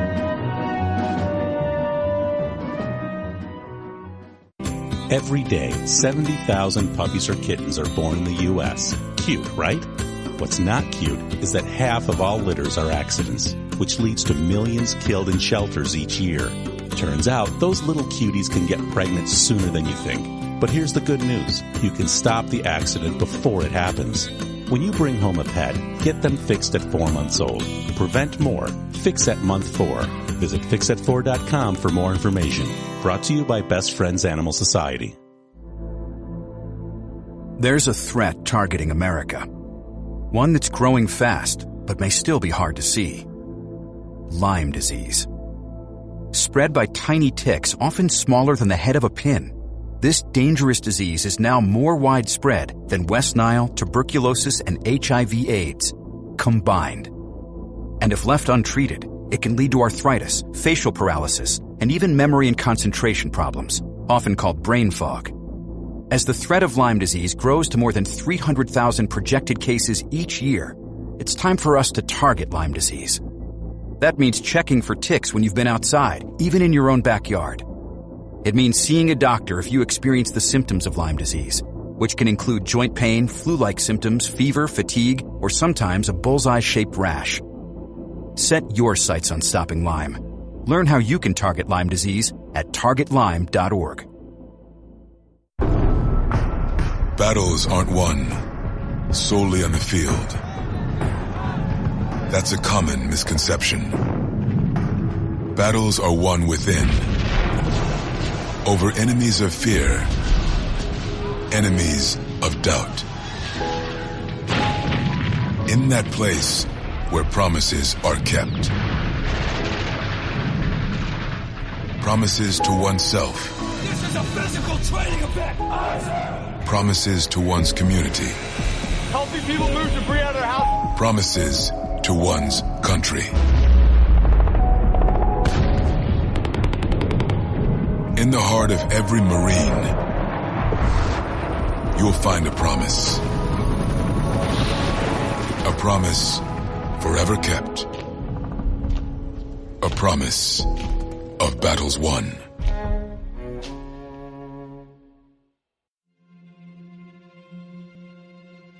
We're here early before they wake up. We stay late. We stay informed. We invest in the latest technology. We take the time to train the next generation of doctors and nurses. We work together to make sure we heal their bodies and their minds. We do this not because it's our job, but because this is about our veterans' lives. This is our mission. More than 300,000 of us working as one, together with families and loved ones. No matter where they live in this country, we'll be there. We all come together and stand together to serve our veterans. We stand strong, united. Stand with us in caring for our veterans. Hi, this is Kelsey Grammer. When military service members head into battle, none are expected to face the enemy alone, but many return home and become isolated as they struggle with the visible and invisible wounds of war. It can be difficult knowing how to overcome that challenge and rekindle bonds similar to those formed in the military. Wounded Warrior Project supports these injured veterans through their recoveries by connecting them with fellow warriors and their communities. No one should fight this battle alone. Join us at woundedwarriorproject.org.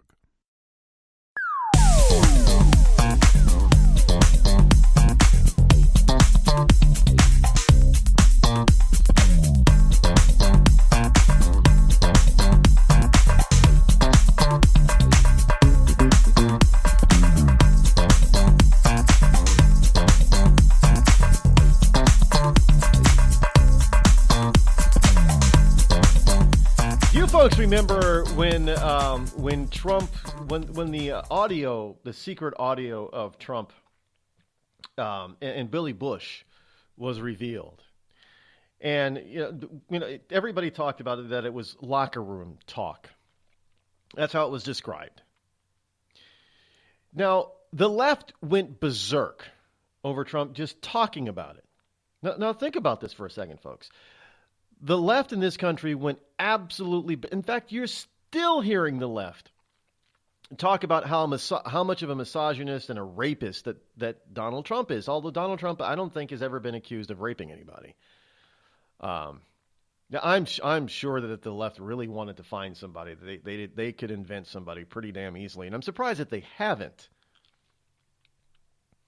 But the problem is now it's a little hard for them to do this, considering all of the Democrat men who've been accused of not just sexual impropriety, but some of them prominent have been accused of rape. And nothing's been done about it.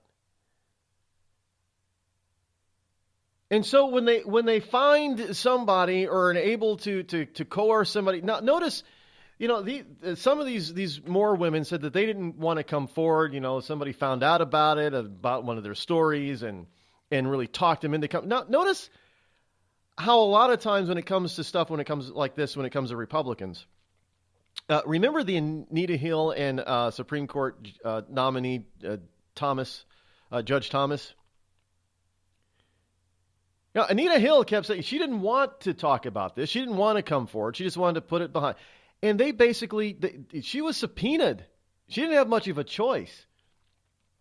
Notice how they have to force these women to come out to talk about Republicans that have done supposed accused sexual improprieties.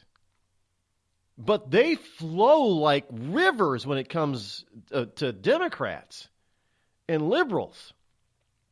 But the coverage constantly, the light of coverage constantly gets shown on Republicans and conservatives. And all you do is you see a vast left-wing minority in this country pointing fingers.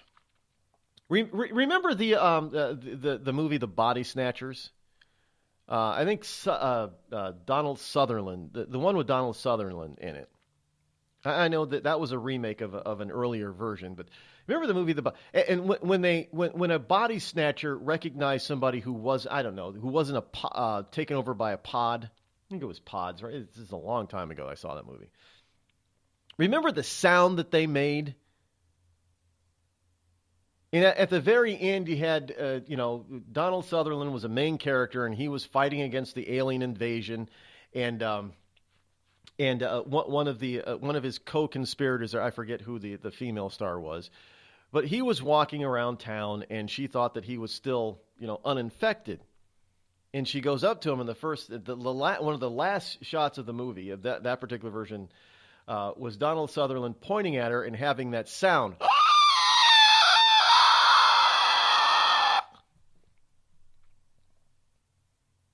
Well, that is what liberals are doing to Republicans and conservatives every time somebody even hints at sexual impropriety on a Republican.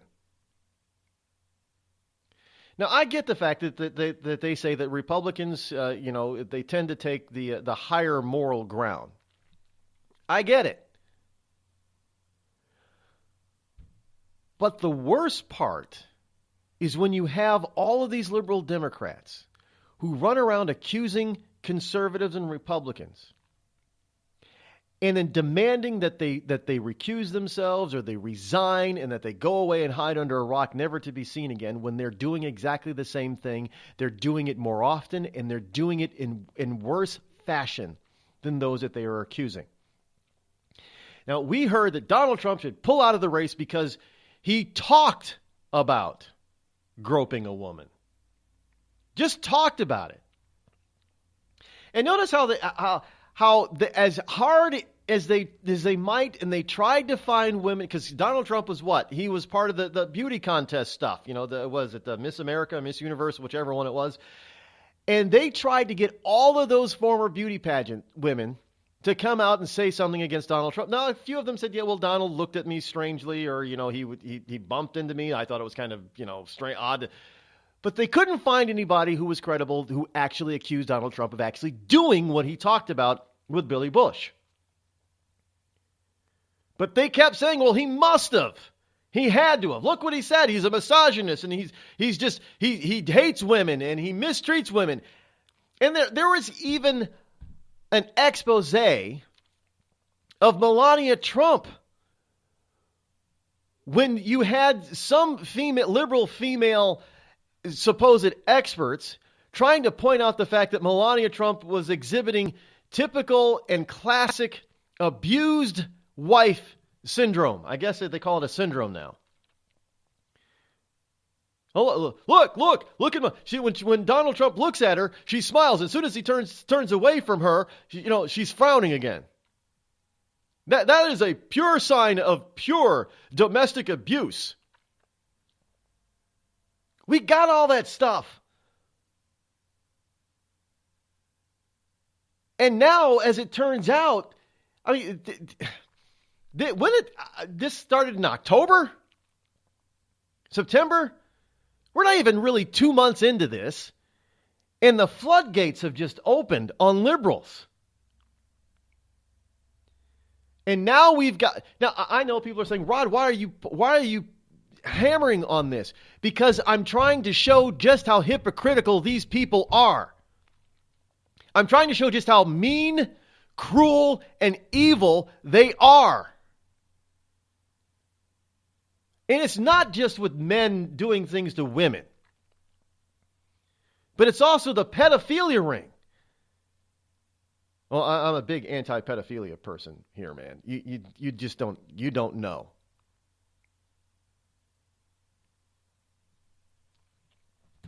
I mean, I anybody who would physically, knowingly abuse.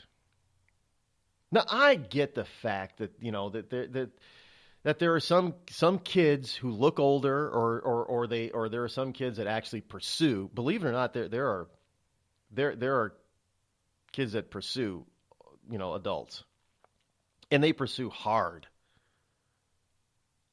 I get that. But you're an adult. You're supposed to be a mature. I realize that there's also a blurred line. You have high school seniors or college freshmen. They're 18 or 19 years old, and there's a 16 or 17-year-old that's chasing them. That's a blurred line. But when you're talking, people in their 30s, 40s, and 50s who are diddling little boys and girls at 10, 12, 14 years old, that's a big difference. Especially when they're not. I don't know a single 10 or 12-year-old that actually pursues an adult sexually. High schoolers are, it's a different story. But preteens, I don't know of any that do that.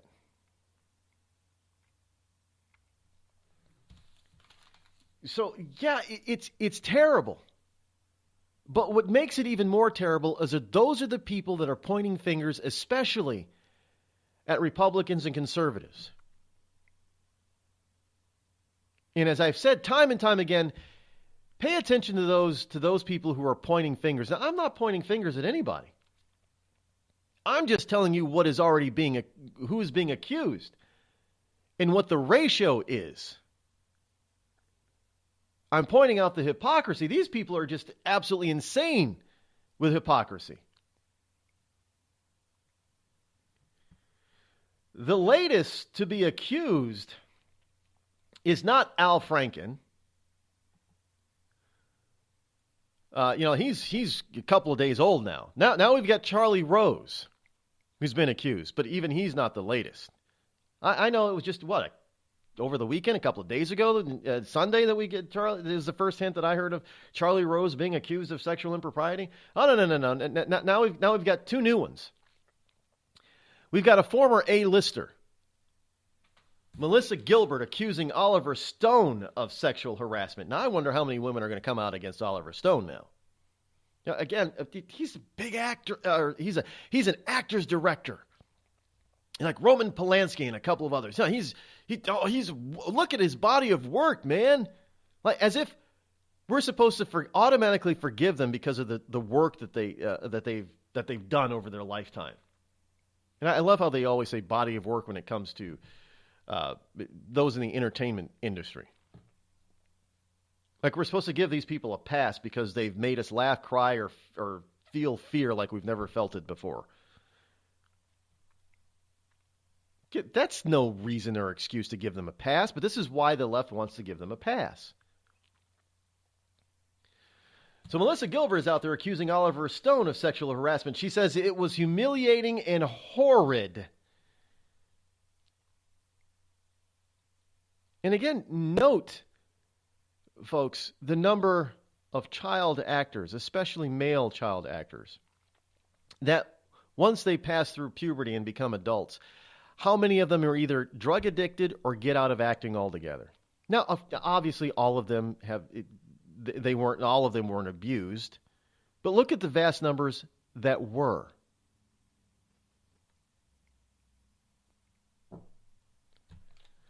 I mean, and then you get some of their parents that just refuse to believe that it ever happened to their kid. I mean, we still.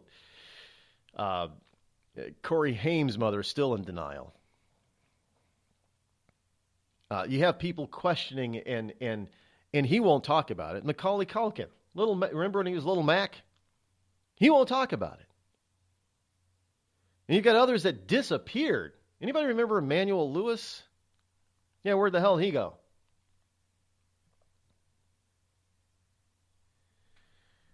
But it's not just the Hollywood people that are being accused by multiple accusers. How about in Washington, D.C., when we just found out that there was a slush fund basically for paying off some $15 million plus, paying off women who've accused certain, shall we say, leaders in Congress of sexual impropriety. Now we've got another one. John Conyers Jr. Anybody remember this guy?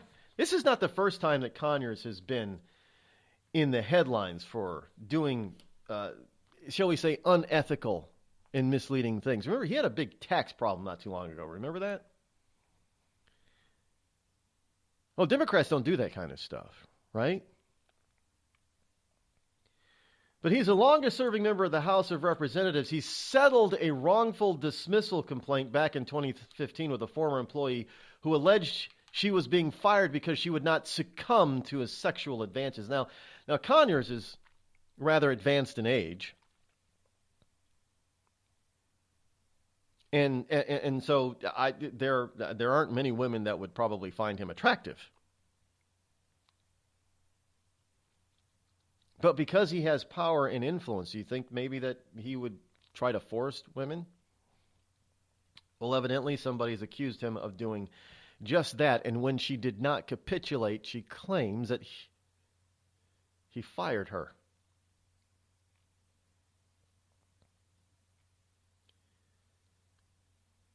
Evidently, she's not the only one. So now we've got two new accusations out there of powerful and influential members of the left. Oliver Stone, John Conyers. Now, normally, well, at least with Oliver Stone, normally people would be surprised and shocked. Now, because of recent events and recent history over the past couple of months, nobody's shocked by any of these allegations. The question is now that somebody has come forward and named both of these men, you gotta wonder, are the floodgates going to open on them as well, and are we going to have multiple women come forward now who feel free and safe to tell their stories?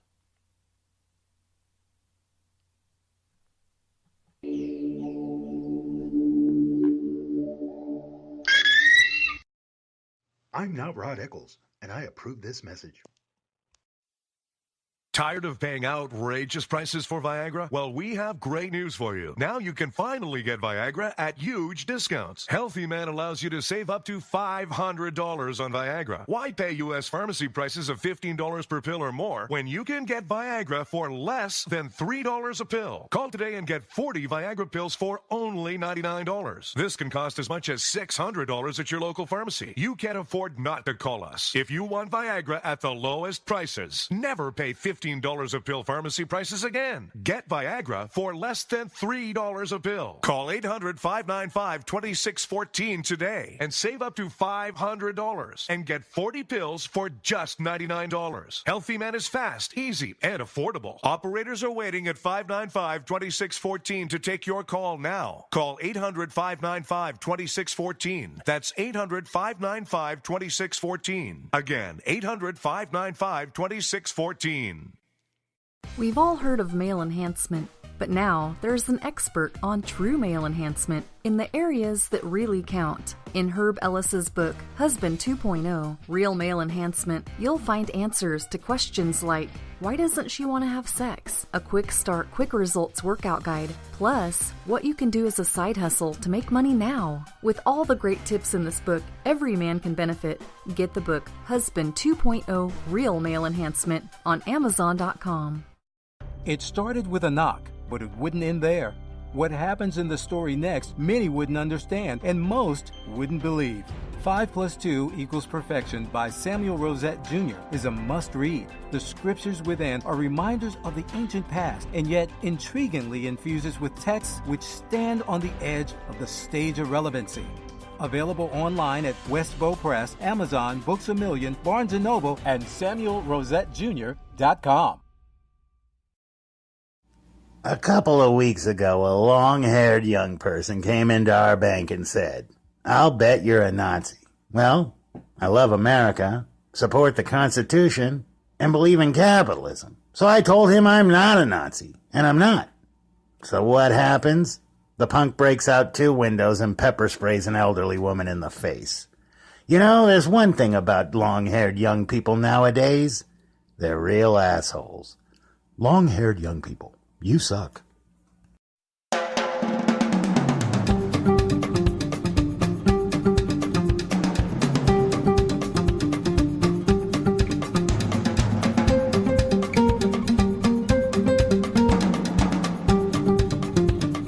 I know all these accusations against these people, especially most of them from the left, are coming at a fast and furious pace right now.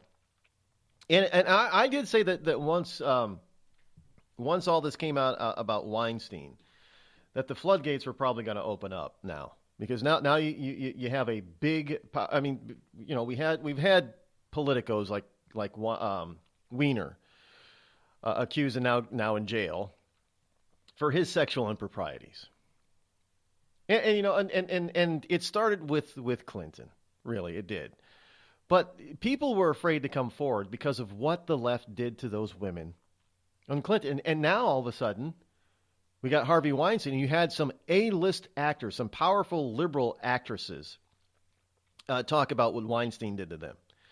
So how are you going to debase Angelina Jolie? Well, no, you can't do that. So that must mean that what some of them are saying, at least some of them are saying about Harvey Weinstein, is true, and they just kept coming forward and coming forward, and that just opened up the floodgates. And they're coming at a dizzying pace now. So what I have decided I'm going to try to do is I'm going to try to be exhaustive, as exhaustive as I possibly can in this. We're going to put this up on the rodeccles.net. We're going to have a separate page where we're going to keep track and a tally of all of those currently accused, male and female. I don't care what side of the political aisle they're on. We're going to try to keep track and keep this list. And we're going to back up the names on this list with stories that are out there that show that they were accused. Now, this is not to condemn or convict any of them. But in order to try to see where this goes and to keep a track of it, I mean, I know that there are some places that try to keep an incomplete list, and this is going to be exhaustive. It's going to constantly be updated. So this evening when you log on, after you get home from work, I would suggest you wait till you get home from and don't view this at work if you're listening to me now at work. But after 6 p.m., we should have the beginnings of an exhaustive list.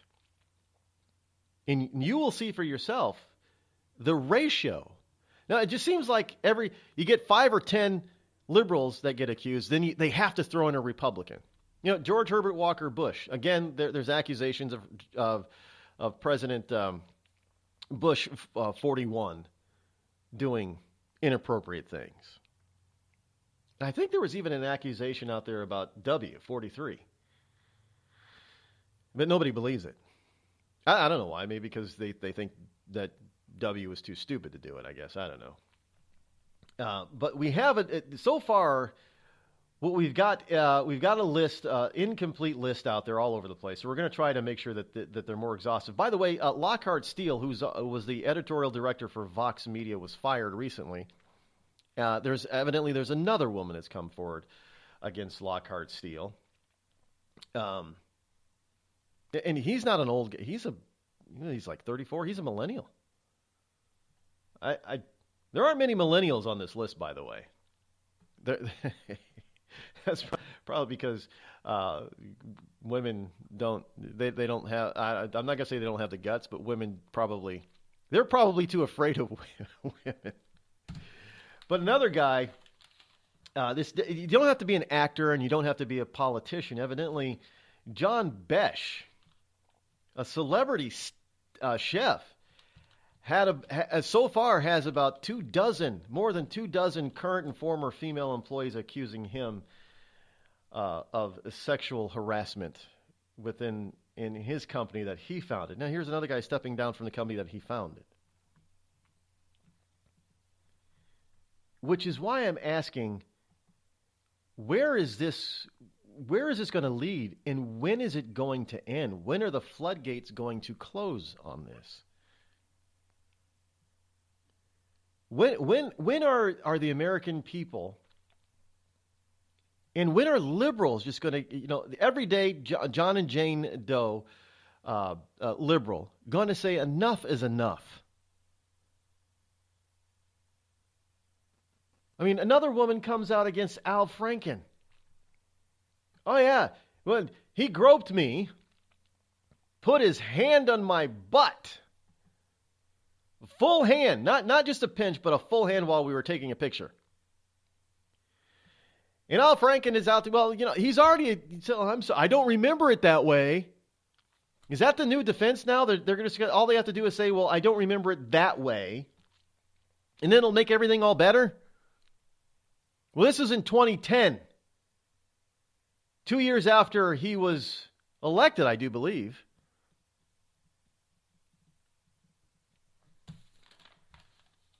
So what is Minnesota going to do when Al Franken is up for re-election? Or is he going to get there? Are they going to force him to resign? I don't hear many calls for Al Franken to resign. We'll change subjects when we get back. It was just another quiet Saturday at the Johnson home. Honey, have you seen the hammer? It's in the garage. Oh, no, not the garage. Later that same day... Dad, I can't find the bicycle pump. Son, I'm afraid it's in the garage. The garage? Then the following Tuesday... Howard, where's the car? It's in the garage. Does your garage look like a giant yard sale without the yard? Do you cringe at the thought of entering your garage? Then you need Crest Garage Cabinets. With one phone call, those wonderful folks at Crest will come out to your home, design the best combination of cabinets for you, and install them quickly and professionally before your very eyes. It's a miracle. And unlike other companies who ask for a down payment or money up front, you won't pay a penny until your Crest cabinets are installed to your satisfaction. So call Crest today, toll-free at 1-800-548-2848. That's 1-800-548-2848. And you'll never fear going into your garage again. And now, a message from the American Migraine Foundation. It's an absolute nightmare. I was terrified. It was like your head's gonna explode. Migraine is a disabling disease. Just all of a sudden couldn't see. Migraine has ruined my life. Absolutely terrifying. There's pain that does not stop. It's a throbbing, pulsing, banging, hammering feeling in your head. 36 million Americans suffer. I started getting migraines around 5 years old. Just takes over everything. I feel trapped by migraine. It hurts like my head's gonna fall off. And the whole world around you stops. My world has gotten small. You feel like the world's closing in on you. There's nothing you can do. I had spent a year housebound. It's like you're trapped in your head. There's no escaping it. You can't leave your body. Don't suffer alone. Make your move against migraine. Visit AmericanMigraineFoundation.org to find help, learn more, and get connected. The Red Cross responds to nearly 66,000 disasters every year, most of them house fires. Red Cross President and CEO Gail McGovern says you need to develop an evacuation plan and practice it, especially with your children. It takes just 2 minutes for a home to be engulfed in flames. Practice those drills. We all think our kids know what to do. They don't. We need to teach them. We have started a large campaign where we're going into vulnerable communities and helping install smoke alarms. Already 92 lives were saved, and 4 of those lives were saved by a 5-year-old girl who remembered what we taught them during these fire drills, and she got her family out. We also have a slew of free apps that people can download onto their smartphones. It's what to do in every kind of disaster you can imagine, how to prepare and how to recover. To help support all the Red Cross does and to make a financial donation, go to redcross.org. That's redcross.org. It's Thursday night, and you're grabbing drinks with some friends. Started off with a pitcher for the table, which quickly becomes 2. There's pool. And there's the photo booth. All right, everybody squeeze in. Say cheese! Followed naturally by an order of wings. And another. Can we get some extra ranch sauce? Then there's the ceremonial nightcap. So what are we doing this weekend? And lastly, it's back to the car, which, if you're buzzed,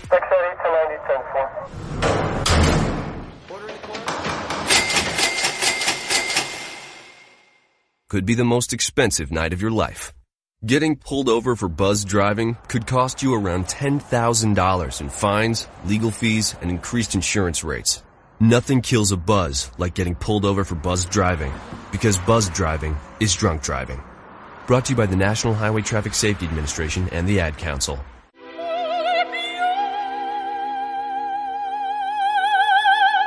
The human voice. It can be sweet as music, powerful as thunder, and so, my fellow Americans, cheerful as laughter. But for millions of people, it can also be a sign of COPD.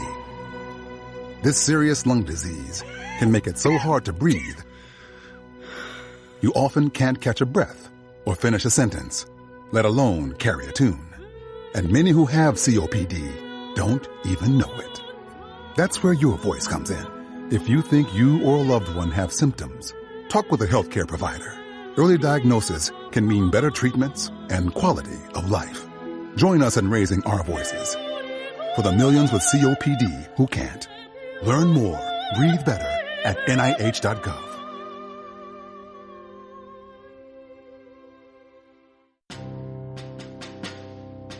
On the battlefield, there's a saying America's military men and women live by.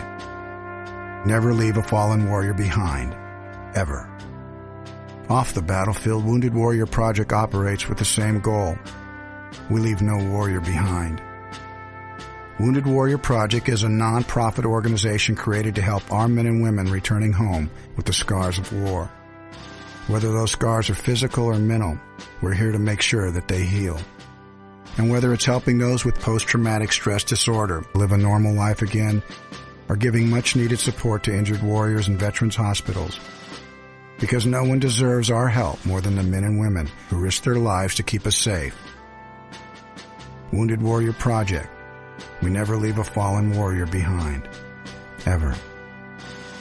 Learn more about what we do at woundedwarriorproject.org. Every day, the men and women of the United States Marine Corps demonstrate their commitment to defend the American way of life. Since 1775, we have served our nation as a force in readiness. From combat operations to humanitarian assistance in every corner of the world. No matter where the mission takes us today, or wherever our country needs us tomorrow, we always remember the land we call home. As Marines, we take a stand for each other, for our nation, for us all. The few, the proud, the Marines.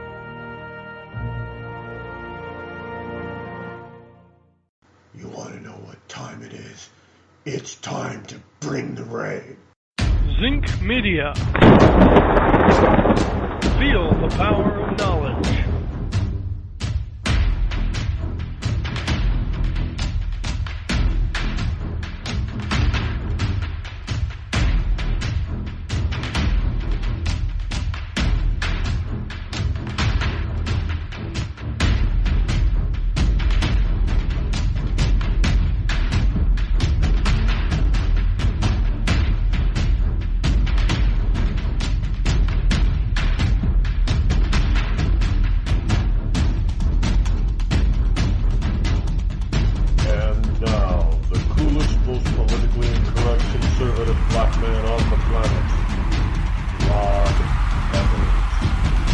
Welcome back. Hour number 3 already here on the Rod Eccles Show. The fastest 3 hours in Internet Talk Radio is right here on this program.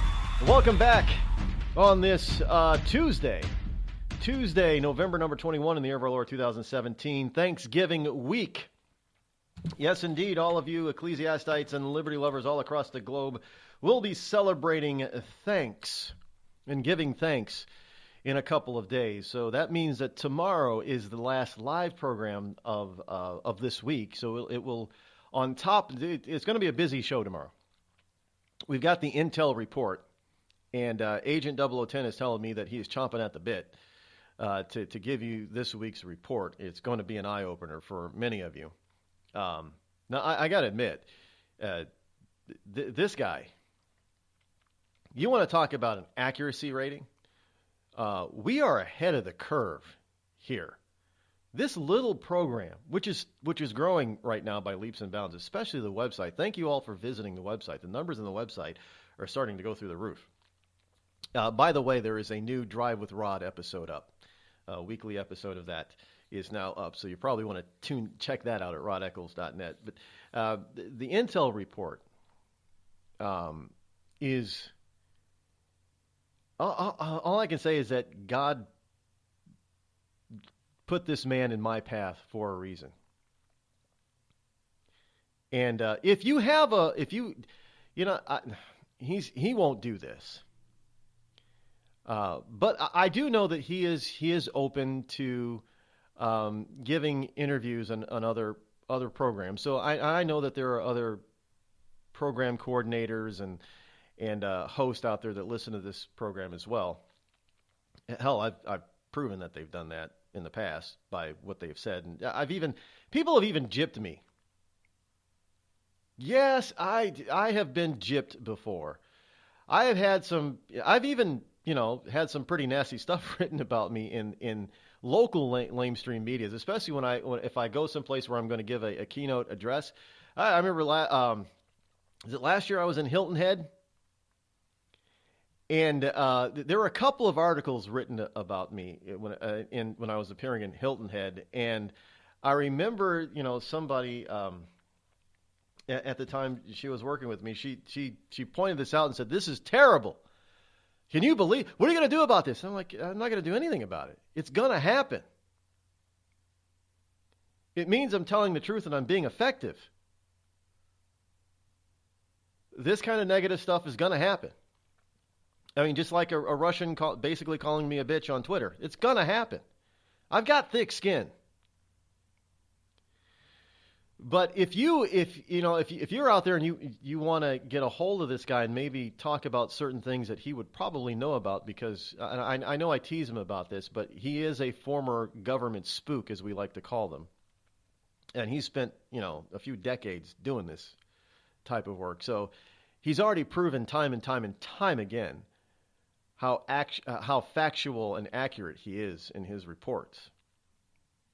Even when it looks like he might be wrong, and sometimes he'll come to me and apologize.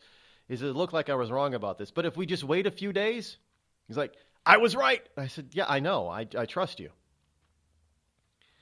So it just even when it might appear that he might be wrong, if you just wait a few days, he's going to be vindicated and proven right.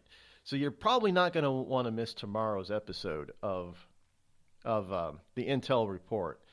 I don't know. I've never met him in person. I don't even know what he looks like, to tell you the truth. But I am sure that he would probably be up there with Antonio Banderas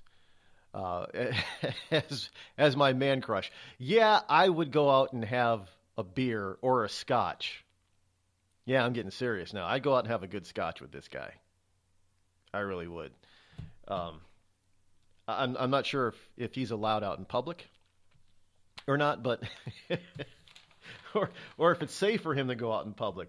But I would. I'd go out and I'd have a scotch with him or two. We could do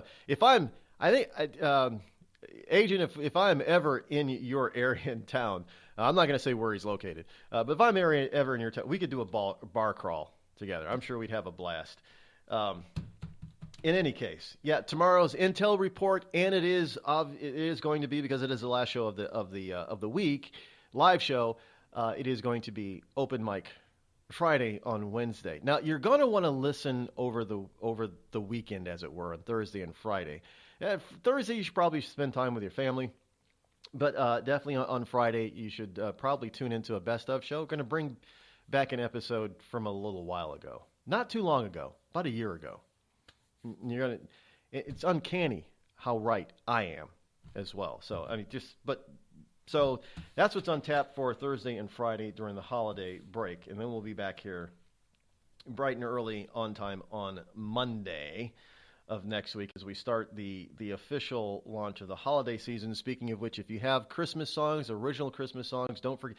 You can just go if you go to just go to rodeccles.net and hit the contact me button, and you could submit your song there. That's really easy. I don't know why I didn't say that before, but just go to rodeccles.net, contact form, and load up your song or songs, and send those over, and we've got a few. We need more. I'm not gonna lie, we need more, but we've got a few that are already approved to go, and you'll start hearing those on December 1. I do believe is the date that I set, which is December 1 is not a Saturday, is it? Let me look at the calendar pretty quick. Perfect. It is a Friday. So a week from this Friday, next week, we will begin the Christmas songs, original Christmas songs. If you have one or you own it, they own the rights to it, then you can send it over to be played. In any case, Glad that you are all back and raring to go. Going to switch gears and subjects a little bit here from the plethora of the sexual impropriety. By the way, evidently Charlie Rose has got an attorney, of course, and his attorney is David Boies, B-O-I-E-S, David Boies. Yeah, some of you probably recognize that name, but more on that as this story with Rose and others unfolds. From the College Fix, a student radio host was yanked from the air and suspended from college after using the word tranny. The University of Minnesota at Morris has threatened a student radio show with cancellation after one of the hosts used the word tranny on air, with campus officials offering several shifting reasons for pulling the show from the airwaves. The College Fix obtained exclusive audio and video of the moment when the students were pulled off the air in the middle of their show. Now, this is a good title, a good name for the program. Deplorable Radio is a weekly show on KUMM, hosted by students at Brandon Albrecht and Taylor Brandon Albrecht and Taylor Lehman. Albrecht told the College Fix in an email that the programming is a mix of politics, music, and some random musings about current events locally and around the world. Kind of sounds like pretty close to my model here. We don't play a lot of music, though. But, yeah, you get a lot of my random musings. But they got pulled because they used the word tranny. Now, for those of you who don't know, tranny is now a disparaging word or name to call transgendered people. They're not even transvestites anymore. They're not trannies, they are transgendered people. Specifically transgendered men or transgendered women. I'm still waiting for somebody to claim that they have a transgendered dog. Or cat. No, hey, we've got gay. Remember the gay penguins? Yeah, there were a few of the gay penguin couples. So I'm just waiting for somebody to say that their dog is. There's probably already somebody out there saying that their dog or cat or lizard or whatever the pet that they have is a transgendered whatever it is. And look, I'm being totally serious with that, folks. I know it may sound tongue-in-cheek.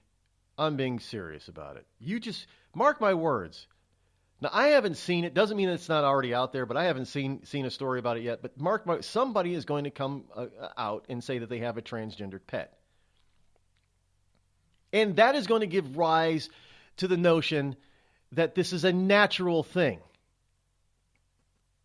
That this is, all of a sudden now, well, have you heard the story that we're not supposed to label boys and girls when they're born because babies haven't had the opportunity to decide what their sex is yet. Yeah, there's a story out there about that. So is there any surprise that liberals, especially in universities, who've decided that the word tranny is disparaging and the equivalent of the N-word, basically? Now, white people can still be called cracker, and you can get away with that. But you can't, folks, now I'm going to use the words here. So if you've got children that are listening, and I know sometimes they are, I'm going to give you until the countdown from 5 for about 30 seconds, you're going to want to mute the radio. 5, you've been warned. 4, if you're still listening and you're going to get offended, don't get mad. 3, I'm telling you now, you should probably mute it. 2, 1. Now, you cannot get away with calling somebody a wetback, a spick, a rice queen, a nigger. But you can get away with calling somebody a cracker. So tranny is now in that vein that you're not allowed to use, according to liberals. You will be yanked off the air, evidently, So much for freedom of speech. I thought our universities were the bastion of freedom of speech.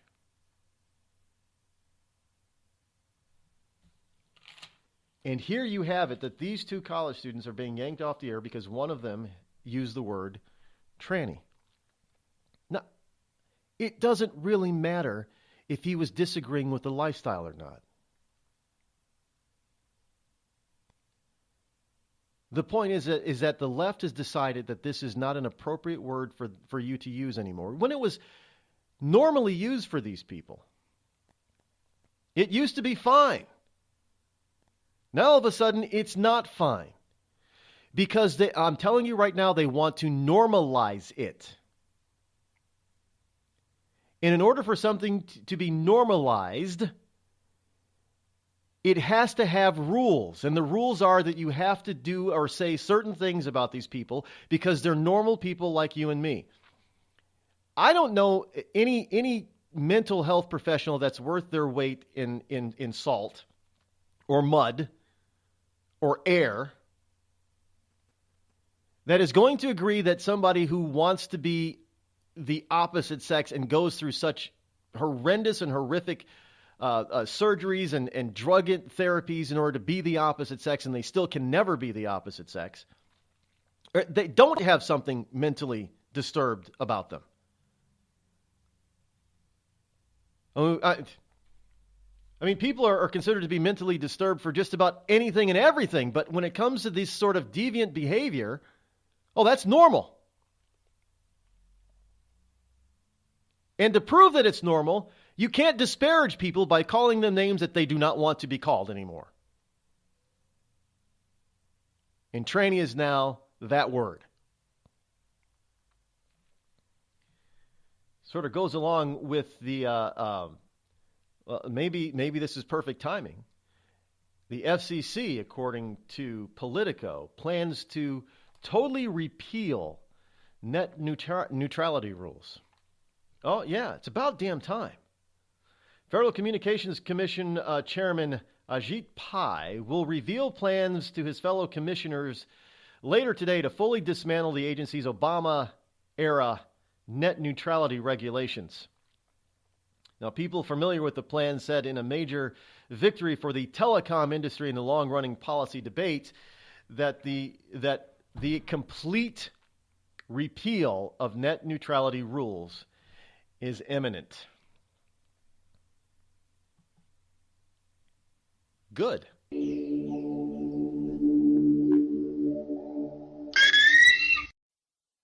Tired of paying outrageous prices for Viagra? Well, we have great news for you. Now you can finally get Viagra at huge discounts. Healthy Man allows you to save up to $500 on Viagra. Why pay U.S. pharmacy prices of $15 per pill or more when you can get Viagra for less than $3 a pill? Call today and get 40 Viagra pills for only $99. This can cost as much as $600 at your local pharmacy. You can't afford not to call us. If you want Viagra at the lowest prices, never pay $15 a pill pharmacy prices again. Get Viagra for less than $3 a pill. Call 800-595-2614 today and save up to $500 and get 40 pills for just $99. Healthy Man is fast, easy, and affordable. Operators are waiting at 595-2614 to take your call now. Call 800-595-2614. That's 800-595-2614. Again, 800-595-2614.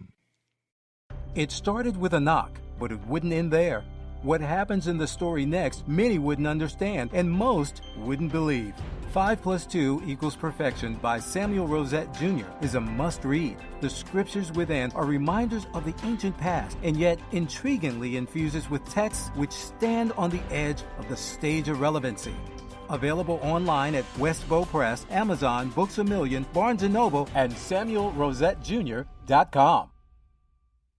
We've all heard of male enhancement, but now there's an expert on true male enhancement in the areas that really count. In Herb Ellis's book, Husband 2.0, Real Male Enhancement, you'll find answers to questions like, Why doesn't she want to have sex? A quick start, quick results workout guide. Plus, what you can do as a side hustle to make money now. With all the great tips in this book, every man can benefit. Get the book Husband 2.0 Real Male Enhancement on Amazon.com.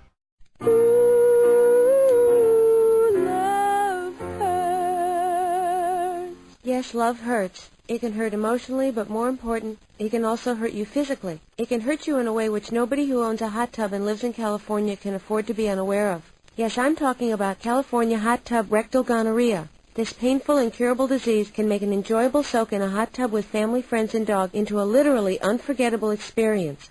If you catch California hot tub rectal gonorrhea, not only will you walk around feeling like you're about to pass a twisted sardine can lid, you'll also smell like a pile of burning tractor tires. So don't jump out of the frying pan and into the hot tub, because if you get California hot tub rectal gonorrhea, it'll really burn your ass. This has been a public service message brought to you by the Citizens Against CHTRG Foundation. California hot tub rectal gonorrhea. We're not going to take it sitting down.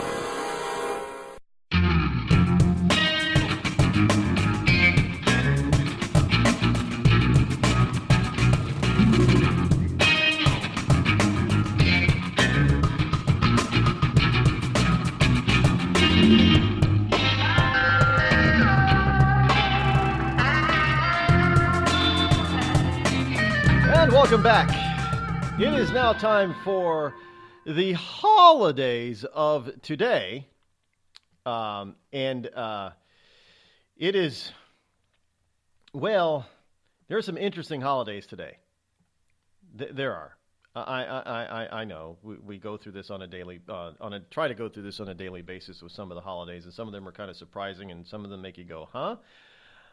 Well, I've got such a day for you today. Today is Alaskatalo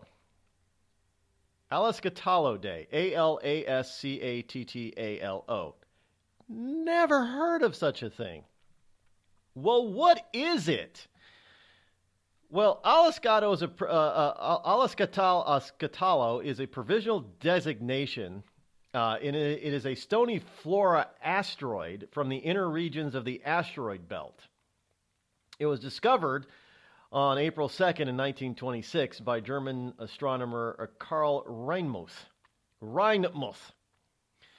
But that's not what today is. Today is about a creature, a fictional creature that's a cross between a moose and a walrus. That is what Alaskatalo Day is. It is to honor to honor Alaskan humor based on their mascot, the Alaskatalo, which is a cross between a moose and a walrus. So today is a day that I guess it's an Alaskan holiday for people for people who believe in jackalopes, and chupacabra. Ooh. It's hard to not do that when you say that name, chupacabra. Ooh. So that's what today. It's a day to honor the moose walrus hybrid. Funny. It is also False Confession Day. How apropos that we have such a day for today, amidst all of the sexual harassment accusations floating around. So it is False Confession Day. It is also National Gingerbread Day. I think that would be more closer towards Christmas, but no, it's today. It was invented and originated in Southeast Asian rainforests. So today is, I didn't know that either, but today is ginger. Well, ginger is an Asian spice, really, so I guess it makes sense. It is also Red Mitten Day in Canada. Not green mitten or black mitten or gray mitten or yellow mitten, but Red Mitten Day. I don't know why red mittens are so prominent in Canada, but today is a day to celebrate red mittens. It is also National Stuffing Day and Pumpkin Pie Day.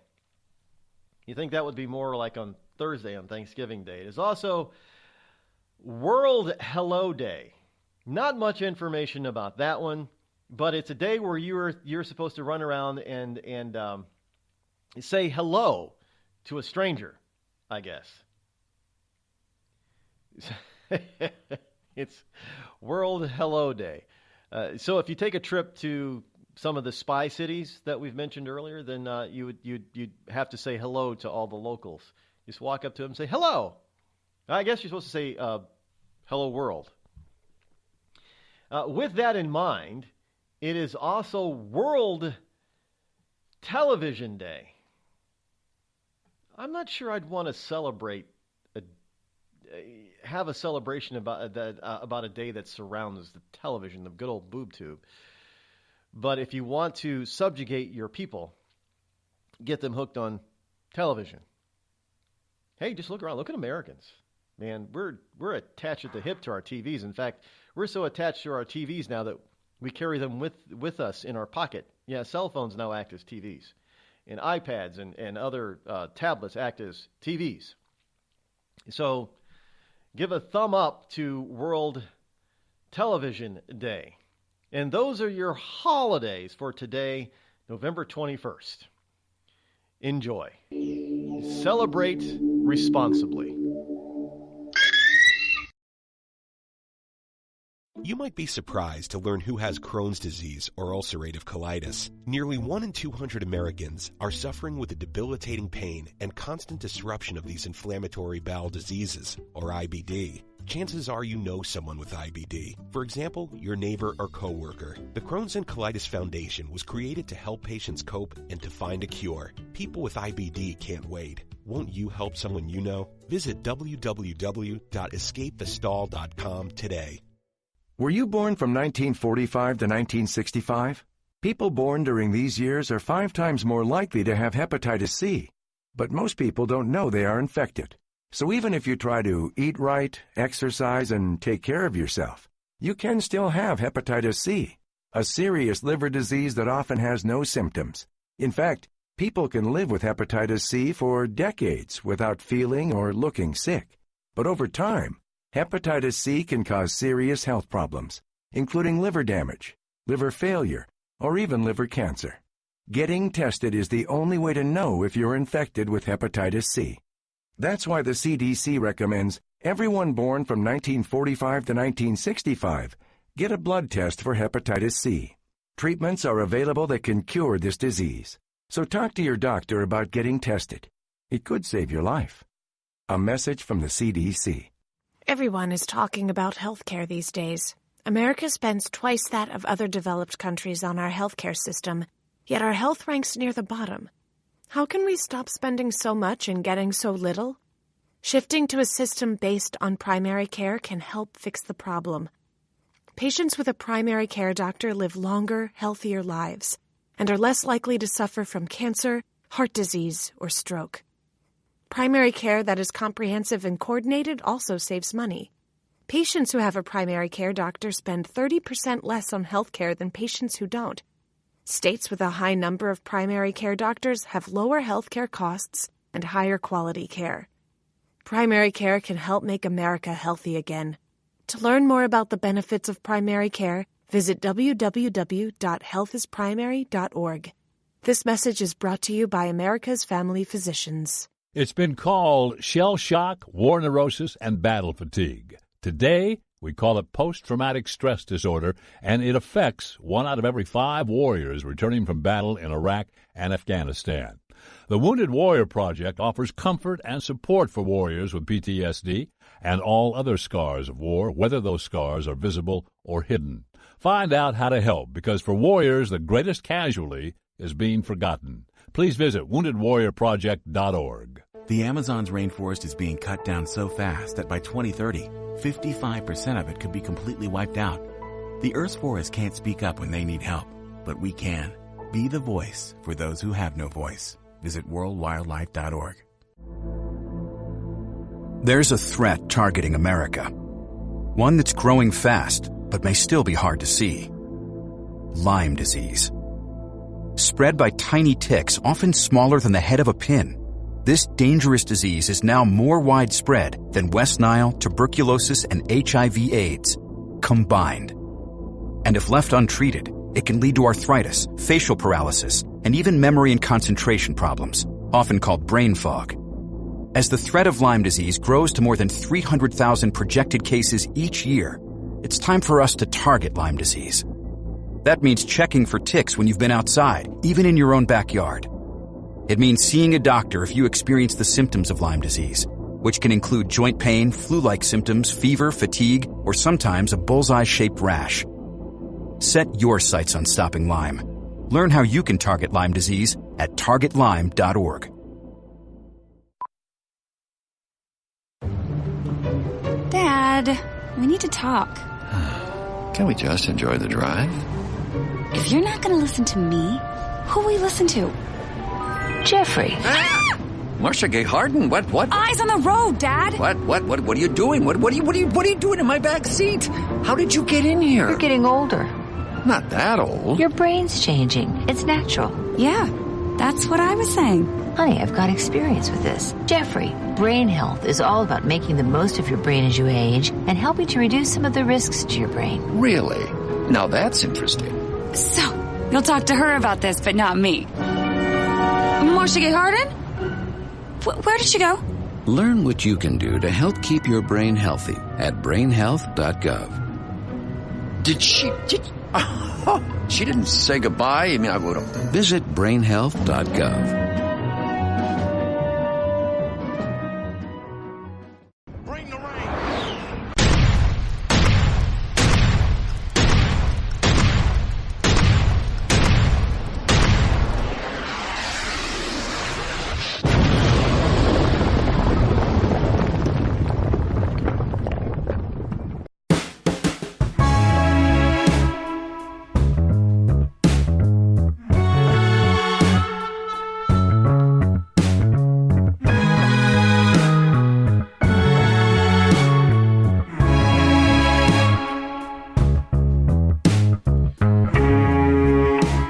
Ago, I brought you the story about Baltimore. The mayor is in hot water as much as a Democratic mayor can be in hot water for this kind of stuff. About the rising crime rate in her city. And today there's a story that is hitting the national news grid, if you will, about what's been going on. Now, I don't know why this didn't come to light sooner. We're talking about a major city here in the United States where they had a complete neighborhood, a 4-block radius, in total lockdown for 4 days. This comes from the patch.com. Blocks surrounding the area where a Baltimore homicide detective was fatally shot have been cordoned off with crime tape for 4 days. The flyers were advertising a $215,000 reward for information in the death of Detective Sean Suter. They were placed on windshields on Sunday afternoon. Suter was shot in the head last Wednesday while investigating a 2016 homicide in Baltimore with his partner in West Baltimore. He saw a man engage in suspicious behaviors on Bennett Place and went to approach him when there was a confrontation and Suter was shot in the head. Suter was pronounced dead on Thursday as investigators canvassed the area for information that could lead to the shooter. The Harlem Park neighborhood was still on lockdown on Sunday, with police asking for identification, and those whose licenses did not show an address within the community, there were denied entry. This lockdown ended only when, lo and behold, the ACLU raised questions about the constitutionality of the restrictions. Like a broken clock, which is correct twice a day, even on occasion, rare occasion, the ACLU is on the right side of the Constitution. Now, I understand that it is a horrendous crime that happened. But do you unconstitutionally deny people's rights to freely go where they please simply due to a crime investigation? And, okay, I understand maybe cordoning off the building or home that the crime took place, or in the yard that it took place, but an entire, what appears to be 4-block neighborhood. And if you don't have an address within that cordoned off area, the police are not. How many officers did it take to cordon off that area? Because obviously this yellow tape isn't going to keep people from entering. How many officers were taken off the streets of Baltimore, which has a growing crime rate right now? It's going through the roof. How many officers did it take for 4 days to keep people who didn't live there out of there? What if you did live there, you just moved, but you haven't changed the address on your license yet? Well, evidently, you're denied entry for 4 days. That's not what you do in America, but evidently this is what liberals do in order to try to get a handle on crime, instead of doing what they should have done in the first place. Start locking up these criminals. I mean, real criminals. Start locking up these violent criminals. Not giving them excuses and making excuses and letting them off with a slap on a wrist like probation or a light jail sentence. Put them in jail like they're supposed to be. Look, if you want to act like an animal, I think you should be caged up like an animal. I should say wild animal. I mean, this is ridiculous. Once again, law-abiding citizens have their rights limited or denied, which is the vast majority of people, even in Baltimore, because of the actions of a very few people. Now, I wonder if something like this happens in Chicago. By the way, Baltimore is trying to become the new murder capital of the world, evidently. For the size that the city is, I guess they're on track for having the most murders in Baltimore, over 300 so far this year. I know Chicago is somewhere north of 600 murders this year. When it comes to the only place where liberal policies kill more people. Now I'm going to make this. Some people are going to find this astonishing, but this is a fact, folks. Like it or not, we've got our major cities that are run by liberals and have been run by liberals for decades in many cases. New York City was a cesspool, and then you had Mayor Giuliani, who turned New York City into one of the safest big cities in the world. And now with the blusterous at the head of at the helm, it's reverting back to its old days. Violent crime is up in New York City because liberal policies don't want the cops to be able to do their jobs. Even when something is constitutional, they want to say it's unconstitutional. Now, I understand all the nuances behind this kind of stuff, and you have to be careful that you don't slip into a police state. Well, hello. Baltimore is a liberal-run city with a liberal mayor and a liberal police chief, and there they are, cordoning off these places, giving rise to what people like Black Lives Matter and Antifa talk about. Well, it's not necessarily the cops. The cops are ordered to do a job. They do their job as they're told to do it. It's the people in charge, who tend to be liberal, who tell the cops to do this kind of stuff. I am sure that your regular beat officers and detectives are not the ones who made a decision to totally impose a lockdown on a 4-block radius in Baltimore. It is not the street beat cops' fault.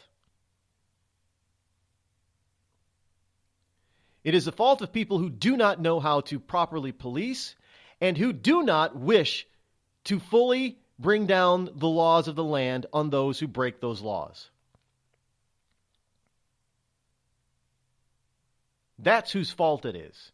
When you allow the inmates to run the prison and the asylum, you're going to have more crime. And at some point, those people that we hold in high esteem are going to get hurt. This detective was doing his job investigating a previous murder, and he gets murdered for it. And what is the response of the mayor and the police chief? Oh, let's just condemn the entire neighborhood and take away everybody's civil liberties. That's not good policing. That's lazy liberal policing, which is not policing at all.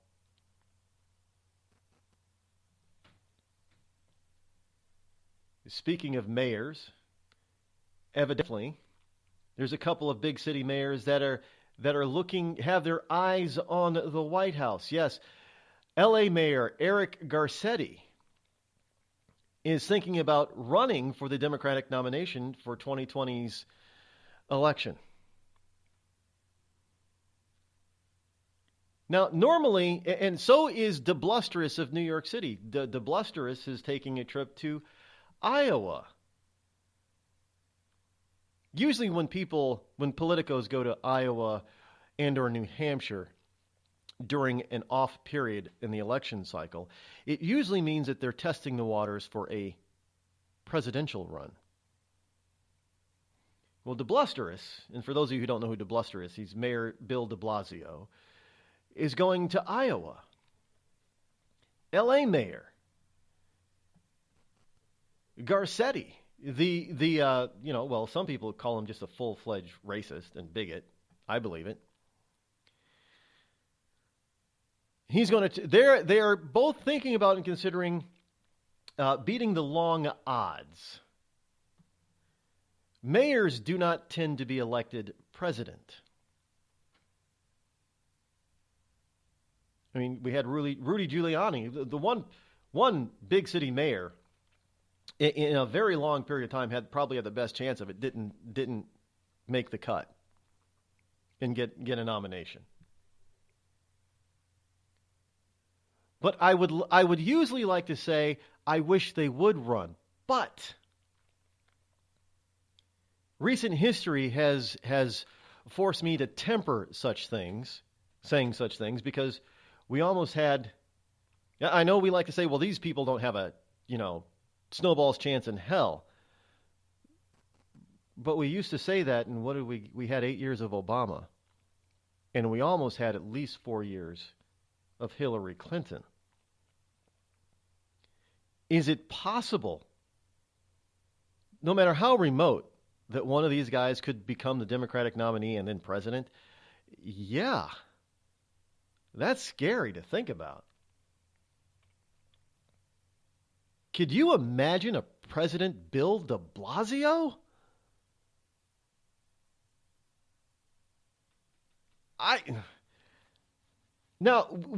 We used to say that we didn't think there could be anybody worse as president than Jimmy Carter. And then lo and behold, the Democrats decided to really lower that bar and give us Barack Obama. Which by all indicators, government stats, economic indicators, you name it, Barack Obama was the worst president we've ever had. And there are people out there that are out there going to be like, Bill Clinton people, and they're going to surround the former president and say, oh no, he was great. He was wonderful. Everything. Race relations dipped. The economy dipped. Employment dipped. Home ownership dipped. World relations dipped. Everything was down under Obama. Things weren't this bad under Jimmy Carter. It's pretty bad when you long for the days of the previous worst president we've ever had. But that's what a lot of us were wishing for while Obama was president. So for people to say, I don't think we can get anything worse than Obama, well, how about if you elect Bill de Blasio as president? I think he'd give Obama a run for his money. Look what he's doing to New York City. Yes, I know New York City just recently reelected him for another 4 years. Well, that's New York City's problem. Now, by the same token, L.A. is nowhere near as bad it going in the direction that New York City is going. And L.A. is nowhere near as bad as Chicago, which is run by an Obamaite. A good old Rahm Emanuel, the person who once famously stated, "Never let a good crisis go to waste." Well, evidently they took that to heart in Baltimore. We got a crisis. Police detective was murdered on the streets while investigating another murder. So it's a crisis. So we're going to take advantage of it and lock down an entire city neighborhood for 4 days. Those are not the kind of things that are done in America. That is not what we do in America.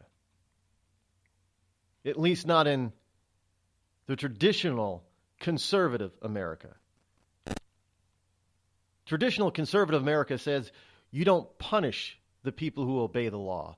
You don't punish the good people. You do not deny people their constitutional rights in this country for no reason at all. You go after the criminals only, and you thoroughly punish the criminal, the true and real criminal. And you do not make criminals out of people who really aren't criminals. For instance, people who just smoke pot. Why do we have so many people in our local and county jails who were just accused of smoking pot? And yet we consistently let rapists, murderers, violent thugs loose upon our streets. At one time, that was unthinkable here in the United States of America. But since we've had so many liberals running major parts of our country, this is what we got. Can you imagine if Bill de Blasio or Eric Garcetti were to be elected president? I think they both would then take away the mantle of worst president that the United States has ever seen from Barack Obama. Don't doubt me. Tired of paying outrageous prices for Viagra? Well, we have great news for you. Now you can finally get Viagra at huge discounts. Healthy Man allows you to save up to $500 on Viagra. Why pay U.S. pharmacy prices of $15 per pill or more when you can get Viagra for less than $3 a pill? Call today and get 40 Viagra pills for only $99. This can cost as much as $600 at your local pharmacy. You can't afford not to call us. If you want Viagra at the lowest prices, never pay $15 a pill pharmacy prices again. Get Viagra for less than $3 a pill. Call 800-595-2614 today and save up to $500 and get 40 pills for just $99. Healthy Man is fast, easy, and affordable. Operators are waiting at 595-2614 to take your call now. Call 800-595-2614. That's 800-595-2614. Again, 800-595-2614. We've all heard of male enhancement, but now there's an expert on true male enhancement in the areas that really count. In Herb Ellis's book, Husband 2.0, Real Male Enhancement, you'll find answers to questions like, why doesn't she want to have sex? A quick start, quick results workout guide, plus what you can do as a side hustle to make money now. With all the great tips in this book, every man can benefit. Get the book, Husband 2.0, Real Male Enhancement, on Amazon.com. It started with a knock, but it wouldn't end there. What happens in the story next, many wouldn't understand, and most wouldn't believe. 5 + 2 = Perfection by Samuel Rosette Jr. is a must-read. The scriptures within are reminders of the ancient past, and yet intriguingly infuses with texts which stand on the edge of the stage of relevancy. Available online at Westbow Press, Amazon, Books A Million, Barnes & Noble, and SamuelRosetteJr.com.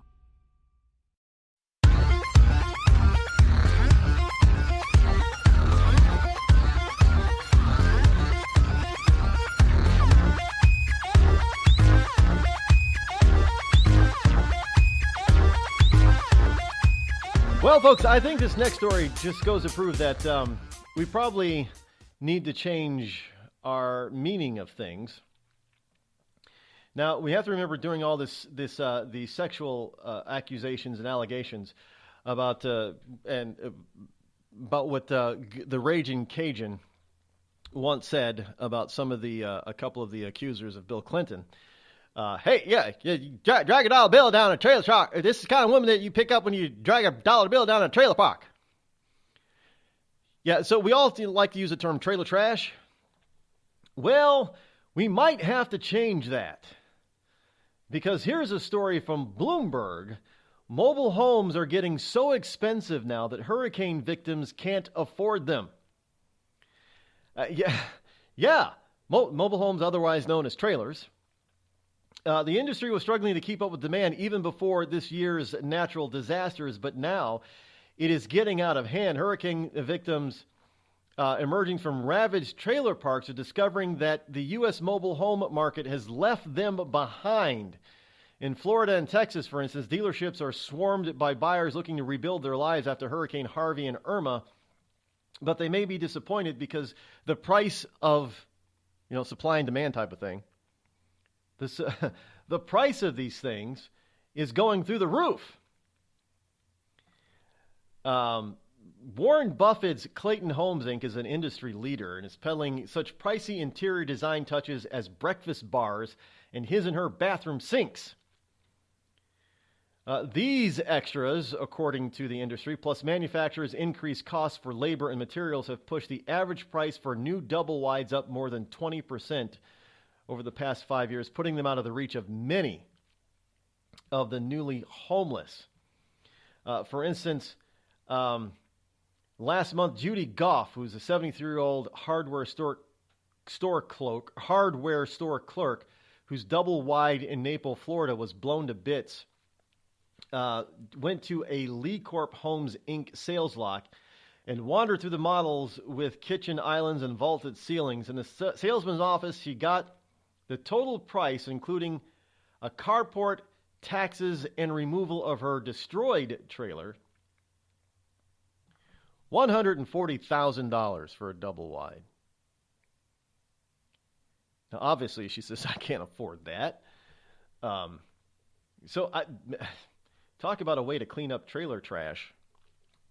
I guess just have a tornado or hurricane blow through a trailer park and you'll get, well, where are these people supposed to live?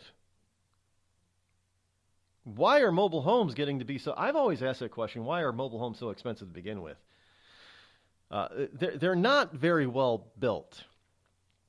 I've seen them being constructed. They're not very well built at all.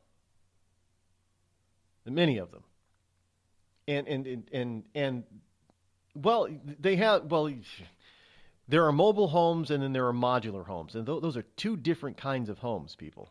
Modular homes do not have wheels. Mobile homes do, because supposedly that makes them more mobile. But they're not very well built to begin with. And now the industry is changing where it used to be that a mobile home acted like a car and depreciated in value over time. And the only thing that appreciated in value was the land that it was sitting on. That's not the case anymore. It's reversed. Even mobile homes are appreciating in value, which is pretty sad to say. But that's the case. And finally today, you're not being paranoid. And this is from a tech blog. You're not being paranoid. Sites really are watching your every move. Sites log your keystrokes and mouse movements in real time before you click submit. So I've often wondered, how do you know I was looking at something or typing in something, but then I change my mind and I look for something else, and then all of a sudden I start getting ads popping up about the item that I thought I was originally going to. Well, this is why. The sites are not just Google, but places like Facebook are being accused of tracing and watching people's keystrokes before they even hit the enter button. That's pretty. See, they can do that already. That's pretty, and they're not even infecting your computer. I guess it has to do with all these cookies, which is why I try to do my best to, on a daily basis, erase most of the cookies that I accumulate over the day. And if a site asks me if they can put cookies on it, I always say on my computer, I always say no. That's what you should do. Clear your cookie cache on a daily basis. You'll be surprised how fewer ads that you get, or how confusing the new ads that you get after you do such a thing. Any case, we're out of time for today. We'll be back here tomorrow with the Intel Report as well as Open Mic Friday. You don't want to miss it. It's going to be a hoot. Until then, have a wonderful Tuesday afternoon. Thanks for tuning in. I'm Rod Eccles. I'm out.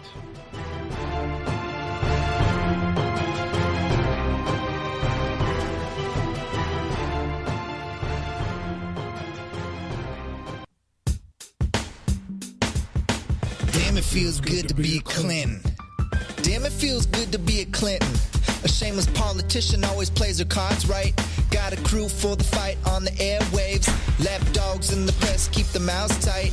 Cause a Clinton never needs to explain what, why it is what they done or with who. A real Clinton knows that they're entitled, and you don't get to know what they do. What difference does it make? For a Clinton, what's loaded in some fat Oppo file? A Clinton plays the victim for promotion. A Clinton kills it off with a smile. Damn, it feels good to be a Clinton. A server full of secrets ain't no thing. Damn, it feels good to be a Clinton. Nothing ever hits with the sting.